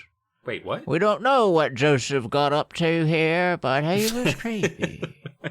Anyway, Duane, he's like, ooh, that sounds gross. And he's like, man, that story, it fucks me up every time I hear it. So Otto, he's like, do you kids want to go ahead and rejoin the group while we finish up the tour? And Stephanie's like, you know what? It's pretty late. I think we've had enough. We're going to head on home. Thanks for rescuing us, Otto. Appreciate you finding us. We're going to head on out. So, just before leaving, Duane, he sees that pale boy again. Now, the kid with the old turtleneck dressed in all black. Sees him again. And Duane's like, hey, Stephanie, let's get the fuck out of here. The boy looks like he's about to talk to him or approach him. He's like, let's dodge this. Let's dodge this creep. So Stephanie zips up her coat and they run outside, and she's got this He calls it a wool muffler, and I've never heard that before. A wool muffler sounds like something you put over your butt to hide your farts. No, you put but it I think over it's your a face. scarf. Yeah, put it over your face to hide your mouth farts. It's kind of like a scarf. I think it's like a more restricted. It's more like I think it's more like those things that you can just put around your face, like a face wrap. Yeah, like a It's gaiter. kind of stretchy. Yeah. Yeah, or a hoo rag, as they call them. Well, the little scarf that she has there gets snagged on a bush, and Duane, he bends down to free it, and as he does, he hears a whisper come from the bush. He hears that bush go, Hey, what's up? Hey, I'm just a bush. Hey, psst. Hey, Duane. It's me, the bush. It's me, President Bush. and Not it's just a accurate little at bit this of a time. whisper. Nope. You're right. It was actually piece of Governor. shit. It was Governor George Bush from Texas. He was governor at the time. I'm just a bush. Oh, that's and the whisper, literally just a bush. yeah, just and from We'll the get other, you through this know, one sentence. This one sentence gonna is get taking you a long time, Travis. What's going on? But he heard the bush. It said, Hey, psst. Did you find my head? What is this kid Moses all of a sudden hearing a bush dog into him? Did you find? Hey, psst. Did you find my head? Did you find my head for me? Hey, psst. Hey, psst. "Bum bum bum." Did you find my head? Hey, psst. Did you find it? Stop it. You're creeping me out. You're making my butthole clench when you do that. Duane gasps because he hears this whispers and you're like, hey, Stephanie. You hear this whisper? And Stephanie's she looks pretty scared because it turns out she's better at observing than Duane is, and she doesn't just hear whispers, she sees what's whispering. And it's the strange blonde boy that's earlier with the turtleneck. Duane is like, hey, you fucking whisper to us? Hey, oh, hey. The kid's just like, hey, I don't fucking whisper. My name's Seth. I'm a kid. I'm wearing a black turtleneck and black jeans, despite the cold wind. And Stephanie's like, who the fuck are you? Are you staring at us earlier? Why are you staring at us like a creep? And Seth's just like, hey, I don't know, I don't know, I don't fucking know anyway. I don't live here. I don't live in Wheeler Falls. I'm from the neighborhood. And Stephanie's like, I didn't even ask you where you're from, but I'm glad to know you're from Wheeler Falls, not from Wheeler Falls. So Duane's still just like, he's not letting the whispering go. He's no dumb, well, he is dumb. I mean, they did see some supernatural shit inside that house, so they could believe that shit at this point. But he's still pressing Seth. He's like, hey, you did the whispers. And Seth's like, I didn't do the whispers. And he's like, you did do the whisper. I didn't do the whisper. Blah, blah, blah. And then Duane's like, well, me and Stephanie here, we're both pretty into ghosts sexually. Stephanie, I didn't say that. Jeez. And Duane's just like, I'm super into them. But Seth is like, bro, me too. It's like when you find out you bump into someone else who has your same weird sexual perversion, you grab onto them hard. You grab them. And he gets real excited. And it's just like, do you guys want to see a ghost? You want to see a naked ghost? Do you want to see a naked ghost? Pop, pop, pop. Yeah. So Seth, he's like, listen, you two, do you guys really want to see a ghost? You want to see real ghost? And Stephanie's like, yeah. And Duane's like, what do you mean, like real ghost? What do you mean by that? When you say that, what do you mean by that? Like you want to show us pictures of ghosts, or like you trying to like introduce us to like a ghost that you know? And Seth's like, Oh, I've seen a ghost inside Hill House. I snuck in late one night after the tours was over. There's an unlocked back door I used there, and I slipped past the sleeping night watchman, Manny. Manny all the time. I think Manny's been dead probably 12 years. He ain't been asleep. He's a ghost too. Manny's a ghost too. but no, Manny, the night watchman, he doesn't pay much attention. And I'm going to read a little bit here. And they say, and you really saw a ghost? I asked. He nodded, brushed his hair back again. He's always brushing his hair back. Yeah, I crept past Manny, the night watchman. He was sound asleep, snoring away. I made my way to the front of the house. I was standing at the bottom of the big staircase when I heard a laugh. I gulped. A laugh? From the top of the stairs. I backed up against the wall, and I saw the ghost. A very old lady, in a long dress and a black bonnet. She wore a heavy black veil over the front of her face, but I could see her eyes through the veil. I could see 'em, 'cause they glowed bright red, like fire. Wow, Stephanie cried. What did she do? Seth turned to the house. The front door had closed. The lantern over the door had been put out. The house stood in total darkness. The ghost came sliding down the banister. Oh, that's where Dorman got his thing. That's supposed to be the... Oh. Yeah. She tossed back her head. It's supposed to be his mom sliding down the banister? It looked more like Tony Hawk. And it didn't have a head. That didn't make any sense. She tossed back her head and screamed all the way down. And as she slid, her red eyes left a bright trail like the tail of a comet. Weren't you scared? I asked Seth. Didn't you try to run away? There was no time. She came sliding down the banister right toward me, eyes blazing, screaming like some kind of crazed animal. I was pressed against the wall. I couldn't move. And when she reached the bottom, I thought she grabbed me, but she vanished, disappeared into the darkness. And all that was left was the faint red glow floating in the air, the glow of her eyes. Oh, wow, Stephanie cried. That's awesome, I agreed. Yeah, I want to sneak back in again, Seth declared, watching the house. I bet there are more ghosts in there. I really want to see them. Me too, Stephanie cried eagerly. Seth smiled at her. So, you'll come with me tomorrow night? I don't want to go back alone. It'll be so much more fun if you come too. And the kids are like, and Seth's like, you gonna come with me? You gonna come with me tomorrow? Into the house with the ghost? And Stephanie's like, yeah, I'm in.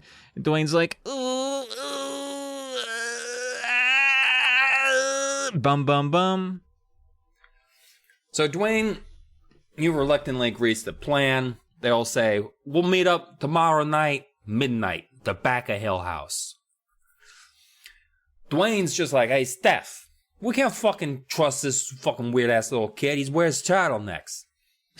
And she's just like, you just fucking... You just don't understand, Seth, because he's so much braver than you. He's so much braver than you, Duane. Duane's just like, Seth's ghost story is totally made up, and that's bullshit. And Stephanie's like, you'll find out one way or the other. Bushnick. So, Duane struggles. The next day, school. Duane's not having a lot of good luck during his math test. You know, he's fucking 12. So, like, I don't know, quadratic equations or some shit.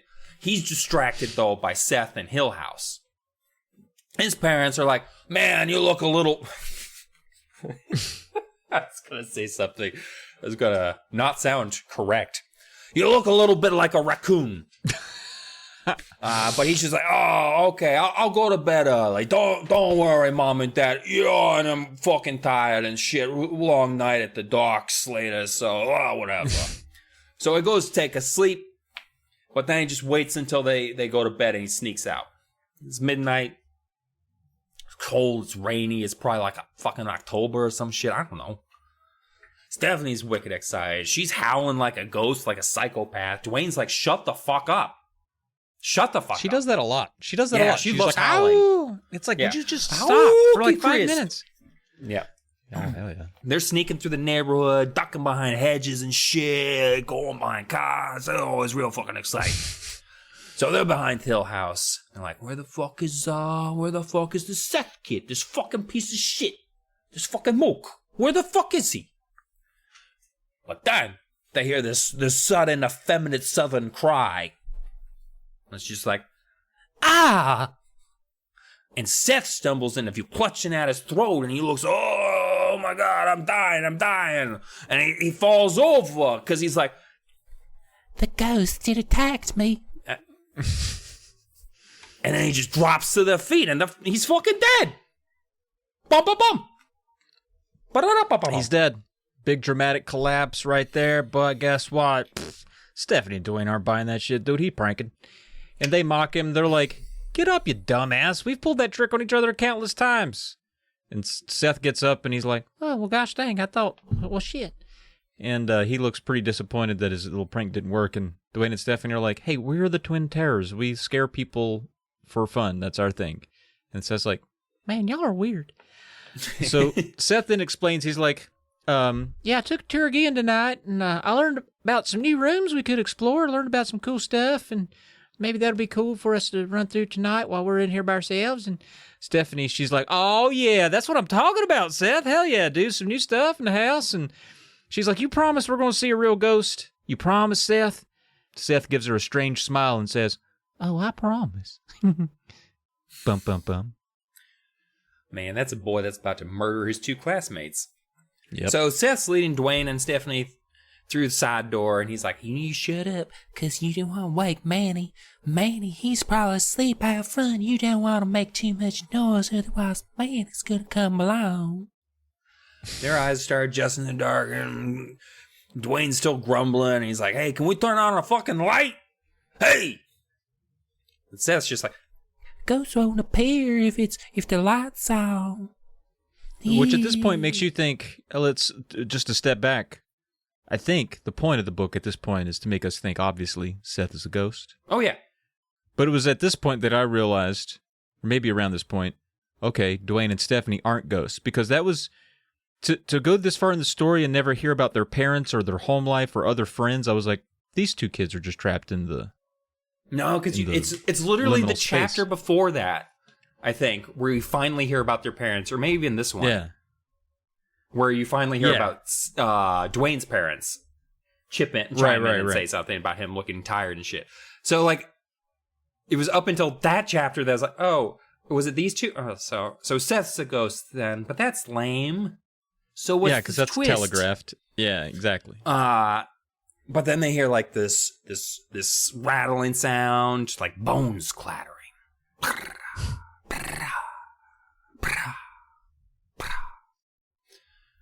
Seth, he's like, I'll go find some candles.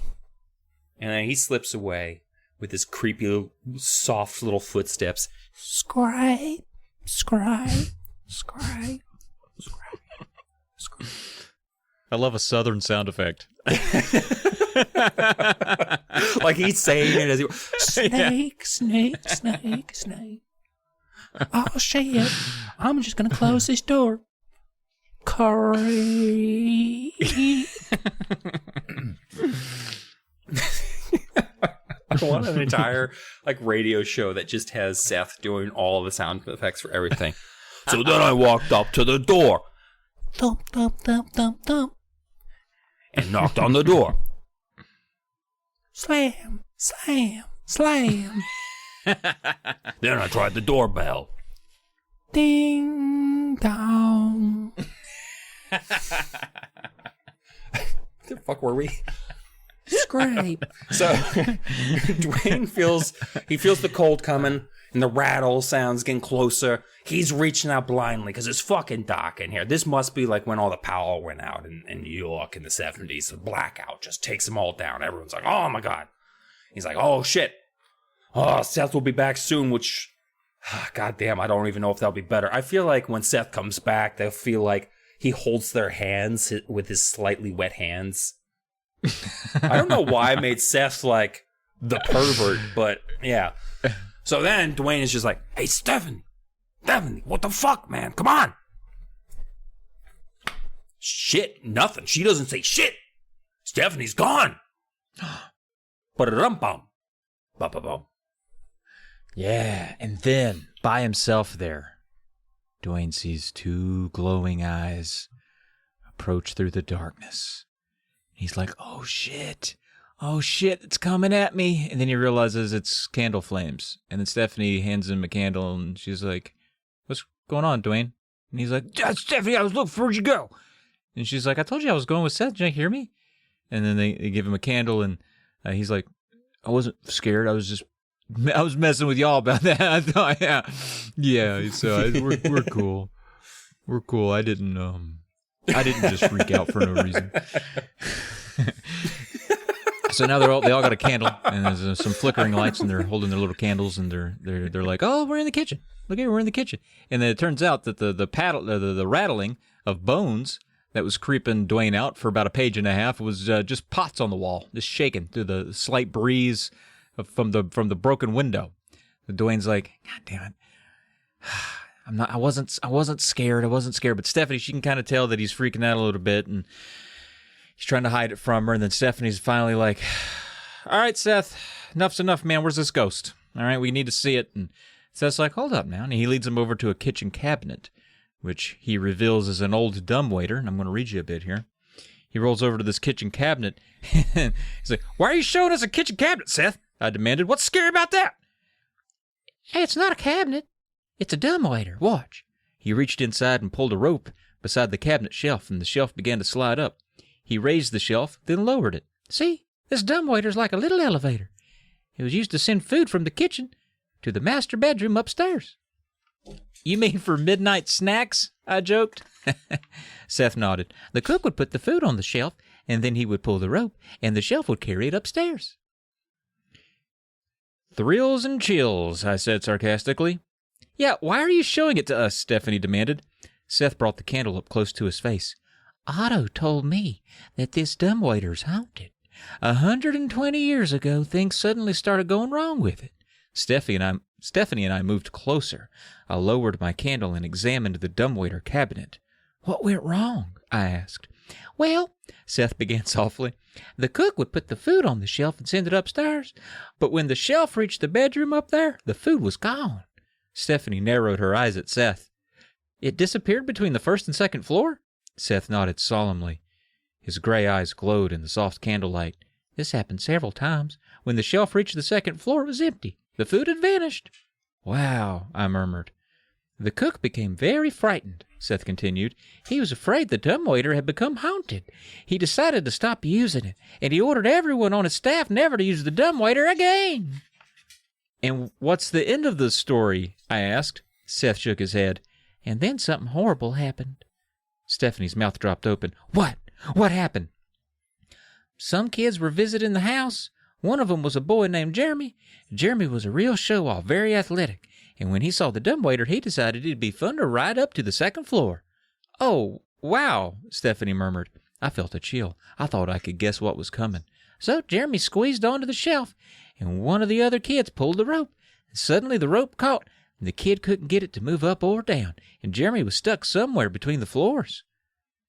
The other kids called up to him, "Are you okay?" But Jeremy didn't reply. They started to get very worried. They tugged and tugged, but they couldn't move the rope. Then suddenly the shelf came crashing back down. And was Jeremy on it? I asked eagerly. Seth shook his head.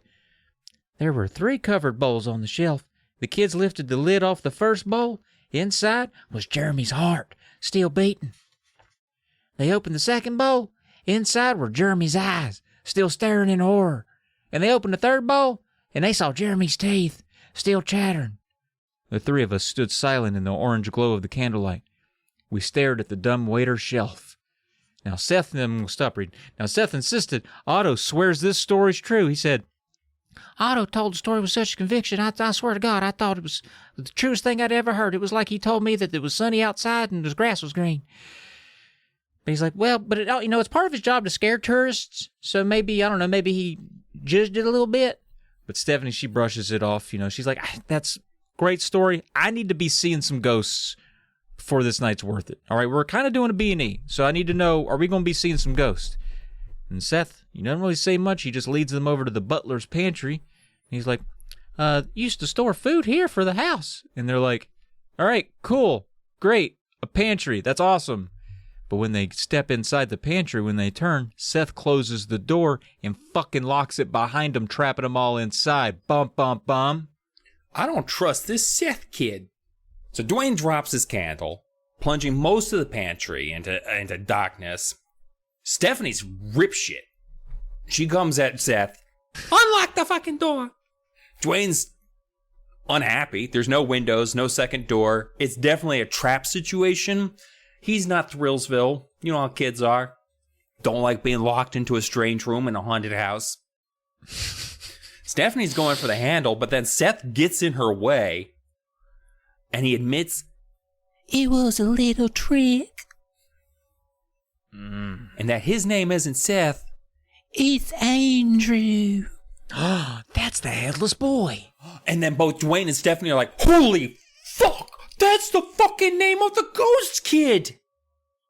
And Andrew, formerly known as Seth, I'm the ghost. Let us out of here, I pleaded. We won't tell anybody we saw you. Not even anyone. We won't. I can't let you go, he replied in a whisper. I remember the story of the sea captain's ghost. When Andrew stumbled into the sea captain's room and saw the old ghost, the sea captain had said the same thing to him. Now that you have seen me, I can never let you go. I don't know why sea I did. Captain Dracula. Yeah. You lost your head, I blurted out.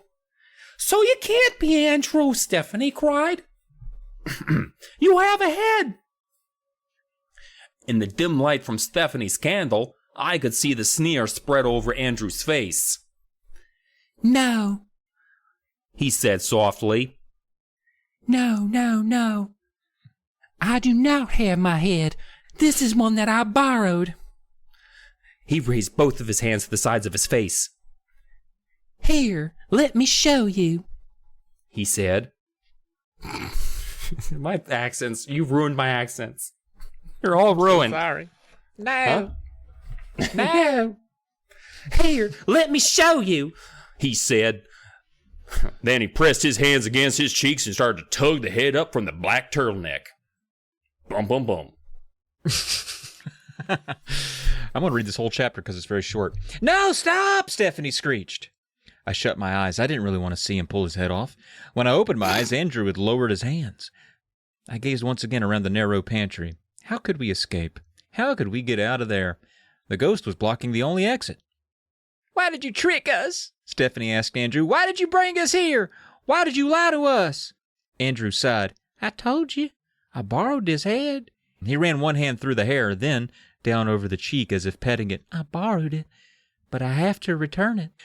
Stephanie and I stared back at him in silence, waiting for him to continue, waiting for him to explain. I saw you last night in the tour group, he said. Finally, his eyes locked on me. The others couldn't see me, but I made myself visible to you. Why?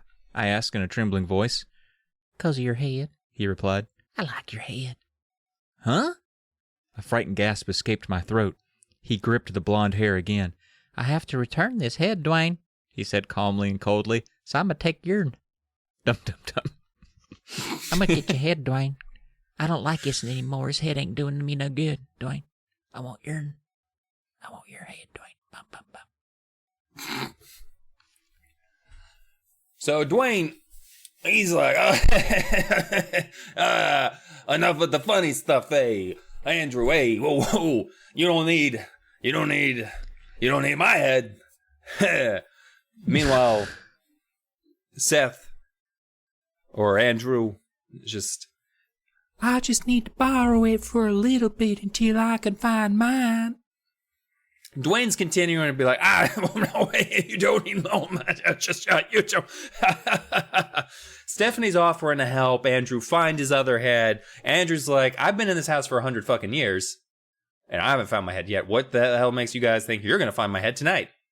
Which is a good point. Real good point, actually. Yeah, I thought about it the whole time. I'm glad he said it. He's looking over Duane's head, like checking it out, making sure there's no bruises, no soft spots, everything's, not like the teeth don't need to be straightened out or anything. It looks like it's a good head. It's a good head. So Stephanie and Duane are like really freaking out. They're backed up against the wall and shit. Andrew's reaching out his hands like, I need your head, Duane. I need your head. Let me take it from your shoulders. Duane's like, I don't know. Pushes out. Shelves start moving. Things start falling over. Whole wall starts sliding. And Duane's just like, what the fuck? The wall? But it's too late, because Andrew lunges forward and hisses, Gotcha. Bum, bum, bum. Yeah. Lunges for Duane's head again, just as that wall slides free and reveals a hidden tunnel. Duane grabs Stephanie by the arm and says, let's go! And they run through the tunnel, and it's a low, narrow passageway, not very well lit, as is nothing in this place. And they keep going, and they're like, man, I hope this leads outside. Hope it leads outside. Doesn't look like it's going to lead outside. And they hear footsteps behind them. They're like, shit, it's a dead end. fuck, it doesn't go anywhere. What a shitty tunnel. This is terrible. And so they're thinking like, well, we got in here by pushing on walls. So then they start pushing on the concrete wall. Like maybe, who knows, magic? Is there magic going on? Do it, open sesame, trying all kinds of stuff. Nothing budges. And Andrew, he's for some reason just kind of plodding. So he's not really like too close behind him. He's kind of just steady walk. Maybe ghosts he knows can't run very fast. Come on, Travis, you know that from Ghost on Haunted Beach or wherever the fuck that book was called. That's yep. The old Nantucket Trio. But and is he? The thing is, the whole time he's walking toward him, he's being real creepy, and Andrew's like, Duane, want your head? Duane, give me your head, Duane. Duane, don't do nothing mean to that head. I want it. Take care of your head, Duane. Wear a helmet, Duane. I'ma get it. I'ma get your head, Duane. And Stephanie is like, gives up. She basically collapses. She's like, we're trapped. It's over, Duane. You're gonna lose your head. And then Duane, somehow, in the darkness of a tunnel hidden inside of a castle at night that doesn't have power, sees anything, but also sees a ladder. He sees a ladder, and he's like, oh, shit, let's get on that ladder. And he starts climbing it, and it's got metal rungs. It hasn't been used in a few hundred years. I don't know how it's metal. And then they climb, and there's an opening at the top, and they try to get in there. It's black there. They don't know if it's going to give them an exit, but it's a little bit further away from old Andrew. And Andrew's climbing, and Duane is climbing, and then Stephanie is like, hey, wait a minute. Where's this go? But Duane's like, doesn't matter. We gotta go. Bum, bum, bum. And then they die. Yep. That was a pretty good Goosebumps book. I liked it. Yeah. So same time next week? Yeah, sure. Just kidding. Never again. So Andrew comes at him. Duane and Stephanie go for the ladder. Ladder, super fucking old, comes down from the wall, takes the wall down with it too, and they realize that there's a whole fucking room hidden behind this broken down wall. And so there's just kids everywhere. One may be dead, the other two maybe not. And inside the room is a child's severed head. But it's a ghost head. It's a ghost head. It's definitely a ghost head. It's glowing. It has emerald green eyes that are glowing in the light. And Stephanie's like, oh, hey, Mr. Mushnick, we found Andrew's head. And Duane's just like, hey, whoa, let me give you some head. And Andrew is just like, I don't want head. Don't give me head. And his whole body's trembling. He's like, no. And Duane and Stephanie are just like, what the fuck is wrong with this little freak? And then they realize he's pointing at something. They turn around and they see a fucking ghost floating down from the ceiling. What? And she's like, Andrew, what's this shit? They think it's just like a straight up curtain, which is a boring ghost. But then it starts, you see arms and legs forming, and the air is growing colder, and then it drifts to the floor, and it's straight up a real ghost. Bum, bum, bum. Bum, bum, bum, bum, bum. Real ghost. And the ghost, as a ghost does, it lands silently, because you can't go, it's quiet because it's ghost. And it has its arms outstretched like wings. I imagine it's kind of like when Sting would lower himself down to the ring in WCW. And Duane and Stephanie, they're like, oh my God. And it stands upright, and it's wearing some old clothes from maybe 150 years ago, high collar, no head on this thing. And it bends down and gently lifts up this head from the floor, and it puts it on its collar. It screws it on nice and tight. Green eyes start flashing. Pale little face twitches to life. The lips form a silent thank you. And then the ghost turns, as it turns to Duane and Stephanie, like thumbs up, like thanks for helping me find my head. Just like the Terminator at the end of Terminator 2. Yep. Thumbs up, except instead of going down into lava, it rises back up to heaven. To heaven, yeah. Goes back, because why was it up there? Who knows? It's a cat murderer. That is true. It is a piece of shit, but maybe it's atoned. And, it floats up toward the darkness and vanishes. And Duane and Stephanie take a moment. They're like, okay, well, that was fucking weird. And then they turn and they like, wait a minute. Doing the math. 3, 4, 5, carry the 7. That was actually Andrew reclaiming his head. But there's a boy back here been chasing us that said his name was Andrew and that he... And they turn around and Andrew, he's not doing good. He does not look like he feels good because he looks like maybe he saw his first ghost. And he's like, and Duane's like, if Andrew isn't the headless ghost, then who the fuck is he? Bum, bum, bum. So Stephanie's just like, who the fuck's that boy? And he's just like, But then they hear heavy footsteps, and they hear a booming voice. Who's that boy? Boom. Boom. Boom. Then it's flashlight beam, and it's Otto. And Otto's just like, boy, what are you doing down here? What you doing down here, boy?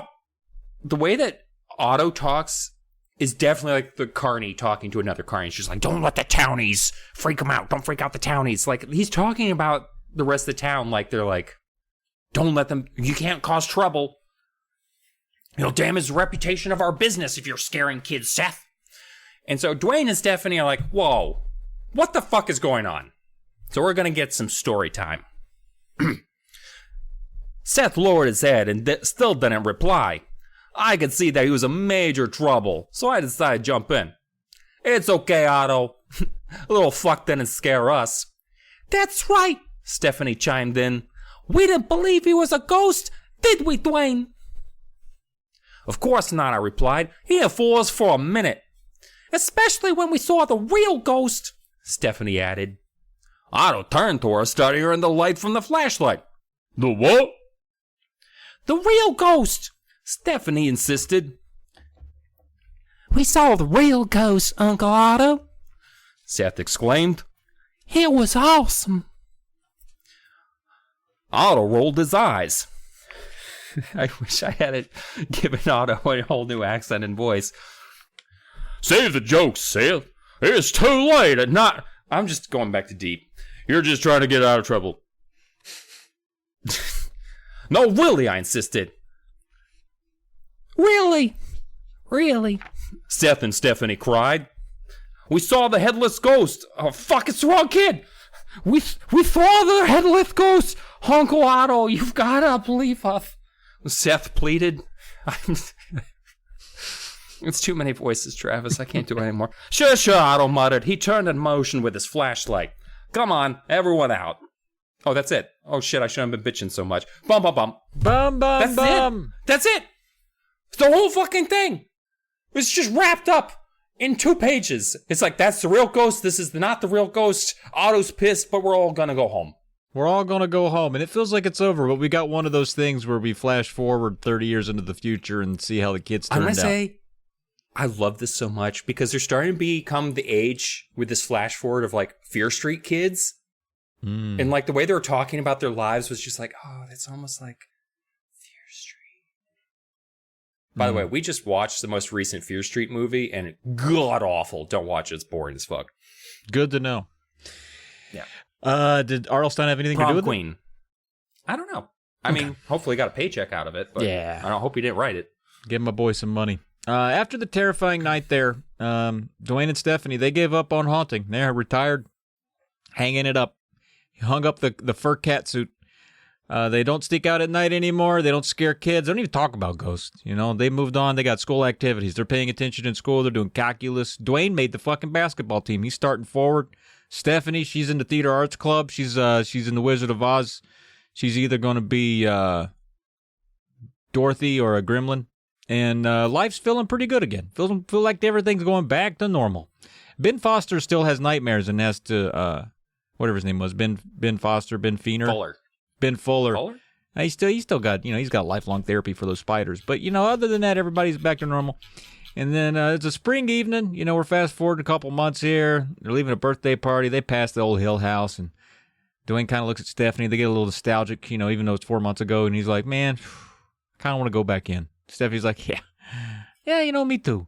And so they climb the hill and toward the old creepy house there. And inside, they're greeted by Otto and Edna. And they don't seem to act like anything's changed much. And the kids just say, "Hey, how's it going? Yeah, no, give us the full tour again for old time's sake." And I'm gonna read you a little bit. They give the kids the old tour. And after the tour, we thanked Otto and said goodnight. We were halfway down the hill when a police car pulled up to the curb. A dark uniformed officer stuck his head out of the passenger window. "What are you kids doing up there?" he called. Stephanie and I made our way down to the police car. The two officers eyed us suspiciously. We just took the tour," I explained, pointing up to the hill house. "Tour? What tour?" the officer demanded gruffly. "Oh, the haunted house tour," Stephanie replied. The police officer stuck his head further out the window. He had blue eyes and freckles all over his face. Like, who gives a shit, R.L. Stein? What were you really doing? What were you really doing up there?" "We told you," I said cheerily. "Taking the tour, that's all." Behind the wheel, the other policeman chuckled. "Maybe a ghost gave him a tour," he told his partner. "Yeah, there are no tours," the freckled-faced officer said, frowning. "There haven't been any tours in the house for months." Stephanie and I both uttered cries of surprise. "Yeah, the house is empty," the police officer continued. "Shut down. There hasn't been anyone in there all winter. Hill House went out of business 3 months ago." "Huh?" Stephanie and I exchanged startled glances. Then we both turned to gaze up at the house. The gray stone turrets rose up into the purple-black sky, nothing but darkness all around. And then I saw a trail of soft light across the front window, lantern light, orange and soft as smoke. In the soft light, I saw Otto and Edna. They floated in front of the window. I could see right through them, as if they were made of gauze. They're ghosts too, I realized, staring into the soft, smoky light. I blinked, and the light faded out. Bum, bum, bum, bum, bum. So it seemed like you came in pretty high on it when we started the conversation. Did the recap help or hurt that feel? It hurt it. Really? So the first 2/3 of the book I feel are kind of like messy nonsense, but I love the last 10 chapters. Yeah. There's a lot of chapters, 32 of them. It's crazy. Yeah. What'd you think? Clearly you hate it. I didn't hate. I liked some parts of it. It'd been a while since we've had like a good ghost story. I feel like lately, kind of, we've been having a lot of like Slappy-esque and like these little things that won't leave you alone, just mischievous things. So it's kind of good to get a ghost. And I thought, like, the way the crawls died and all that was good and spooky. I thought the house itself sounded pretty spooky. There's some spooks there, but and I didn't even mind the twist. I think what really bothered me was the construction of a lot of the dum-dum-dums. I hate to say this because we're just barely halfway through the series, but I'm getting really burned out on prank cliffhangers. Just stop with that. Yeah, do not something even, else. There's so many times where we got to a dum-dum-dum and it's like, that doesn't count. I'm sorry. You have to try that again. Yeah. And he gets a couple of those per book. Like, you're allowed, like, you can't, it's 30 chapters or whatever. Not everyone's going to have a good cliffhanger. Guaranteed. That's fine. Especially in the early chapters when it's just, like, nothing. But this one, so often, like, so deep. Like, chapters, what was it, 10, 11, and 12? No, it's 10, 12, or 11, 12, and 13, I think, that were literally all could have just been one chapter. Yeah. It would have been a beefy chapter. But it would have been better than what we got. It felt padded. A lot of little chunks. Felt a little padded in spots. But overall, for the story, I mean, I thought, he had a few red herrings in there that kind of kept you guessing. Like, you and I both were like, all right, are the two protagonists? Are we going to find out they're the ghosts? No. So this Andrew kid seems a little, or this Seth kid seems like too telegraphed. Maybe it'll be one of the switcheroos where he's not the ghost Stephanie's and he is the ghost or something. Yeah, Stephanie could have still been the ghost. True. Yeah. So, yeah, I don't know. I guess I come in at around, I'm going to say 3 out of 7 ghost heads. It's, and I feel like that's even a little, I kind of want to go 3.5. I want to kind of put it right in the middle. This felt kind of average. I liked a lot of it, but it kind of wore me down a little bit. It was just, I was getting real annoyed with the cliffhanger situation.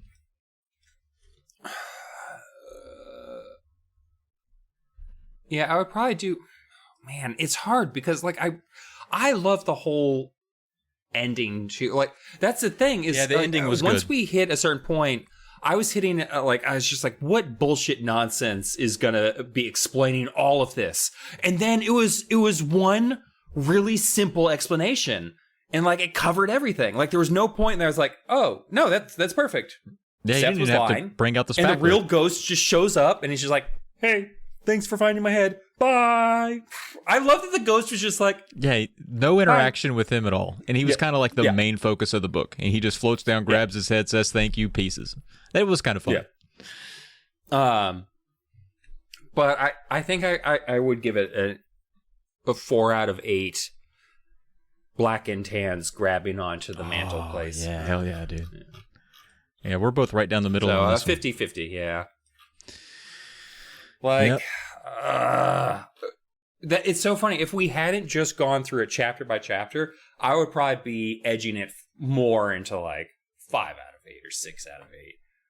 But because we actually went through it and I got to think about it again, I was like, It feels a little like a marathon. I keep getting to the ending and thinking about like, oh, I love the fact that like Edna and Otto are fucking dead. That's haunting. What happened? Yeah, but did it happen before? I mean, that's part of the trivia. But there's like 3 hours of talking that happened before that was not as enjoyable. You touched on a little bit of the trivia. The ending of the book implies multiple things. Otto and Edna were always ghosts, just waiting for Andrew's head to be found, or that as the house has been closed for 3 months, they were killed after that evening Stephanie and Duane had been there. However, the ending leaves it uncertain if Seth died as well. I doubt Seth died. I don't think he was part of the house. Yeah, I'm gonna Occam's razor / spackle this one and say like they died. Business went out of business. Yeah, that's it. Like it's been a year since, right? Like it was a full year since they'd been in the house, or 6 months or something like that. It'd been a while. Yeah, I feel like it was kind of around the fall, like around Halloween when they did this book story, and then it says in the spring is when this kind of follow up happened. So yeah, 4 or 5 months. So Otto had like a fucking heart attack. Edna's super fucking old. She died. Yeah, whatever. Who cares? So I feel like they both like passed away after the events, and Seth's not visiting his dead uncle anymore. Yeah, I guess not. Well, that pretty much wraps that one up. There's not even a lot more trivia to go along with it. It was just kind of right down the middle. I'm surprised that there wasn't any bullshit trivia about Hill House is also referenced in the popular Shirley Jackson's novel. You're right. You sometimes edit out trivia as I start talking throughout the podcast. That's so much fun. Also, too, I just felt like that was kind of obvious, but I could have left it in there. But yeah, it was reference to... It's also... Yeah. They're stretching for trivia on most of these books a lot of times. We're just like, did you know that R.L. Stine wrote this book? That is trivia. Or it'll just point out, like, they mentioned the Chicago Cubs. And like, cool. I read the book. I want to know shit not in the book. Or at least collate the data. This is the 5th book in the series to mention the Chicago Cubs. Like, there you go. That's fun. Weird. That's fun.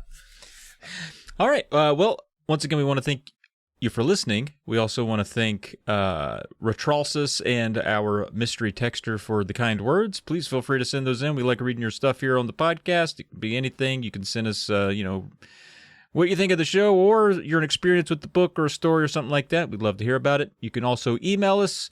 We got goosebumpspodcast@gmail.com. We got ourselves a Blue Sky over there. Say Cheese and Pod, so you can hit us up over there on Blue Sky. You can also support us on Patreon if you'd like to. Patreon.com/Polykill. If you throw a few dollars over there, you can maybe end up in the Discord if you're into that. You get all kinds of things early, including episodes like this. You get access to our lovely community, so it's maybe a worthwhile investment there for you. I am excited for this next one because I specifically remember one of my friends in school renting this from the library, and I was jealous because they only had one copy of it, and then he never brought it back. And so I never got a chance to read it because he basically stole it from the fucking school. So I'm excited to finally have the shot. Why didn't you just get it from him? Because I think he specifically didn't want me to have it. He was just being a dick.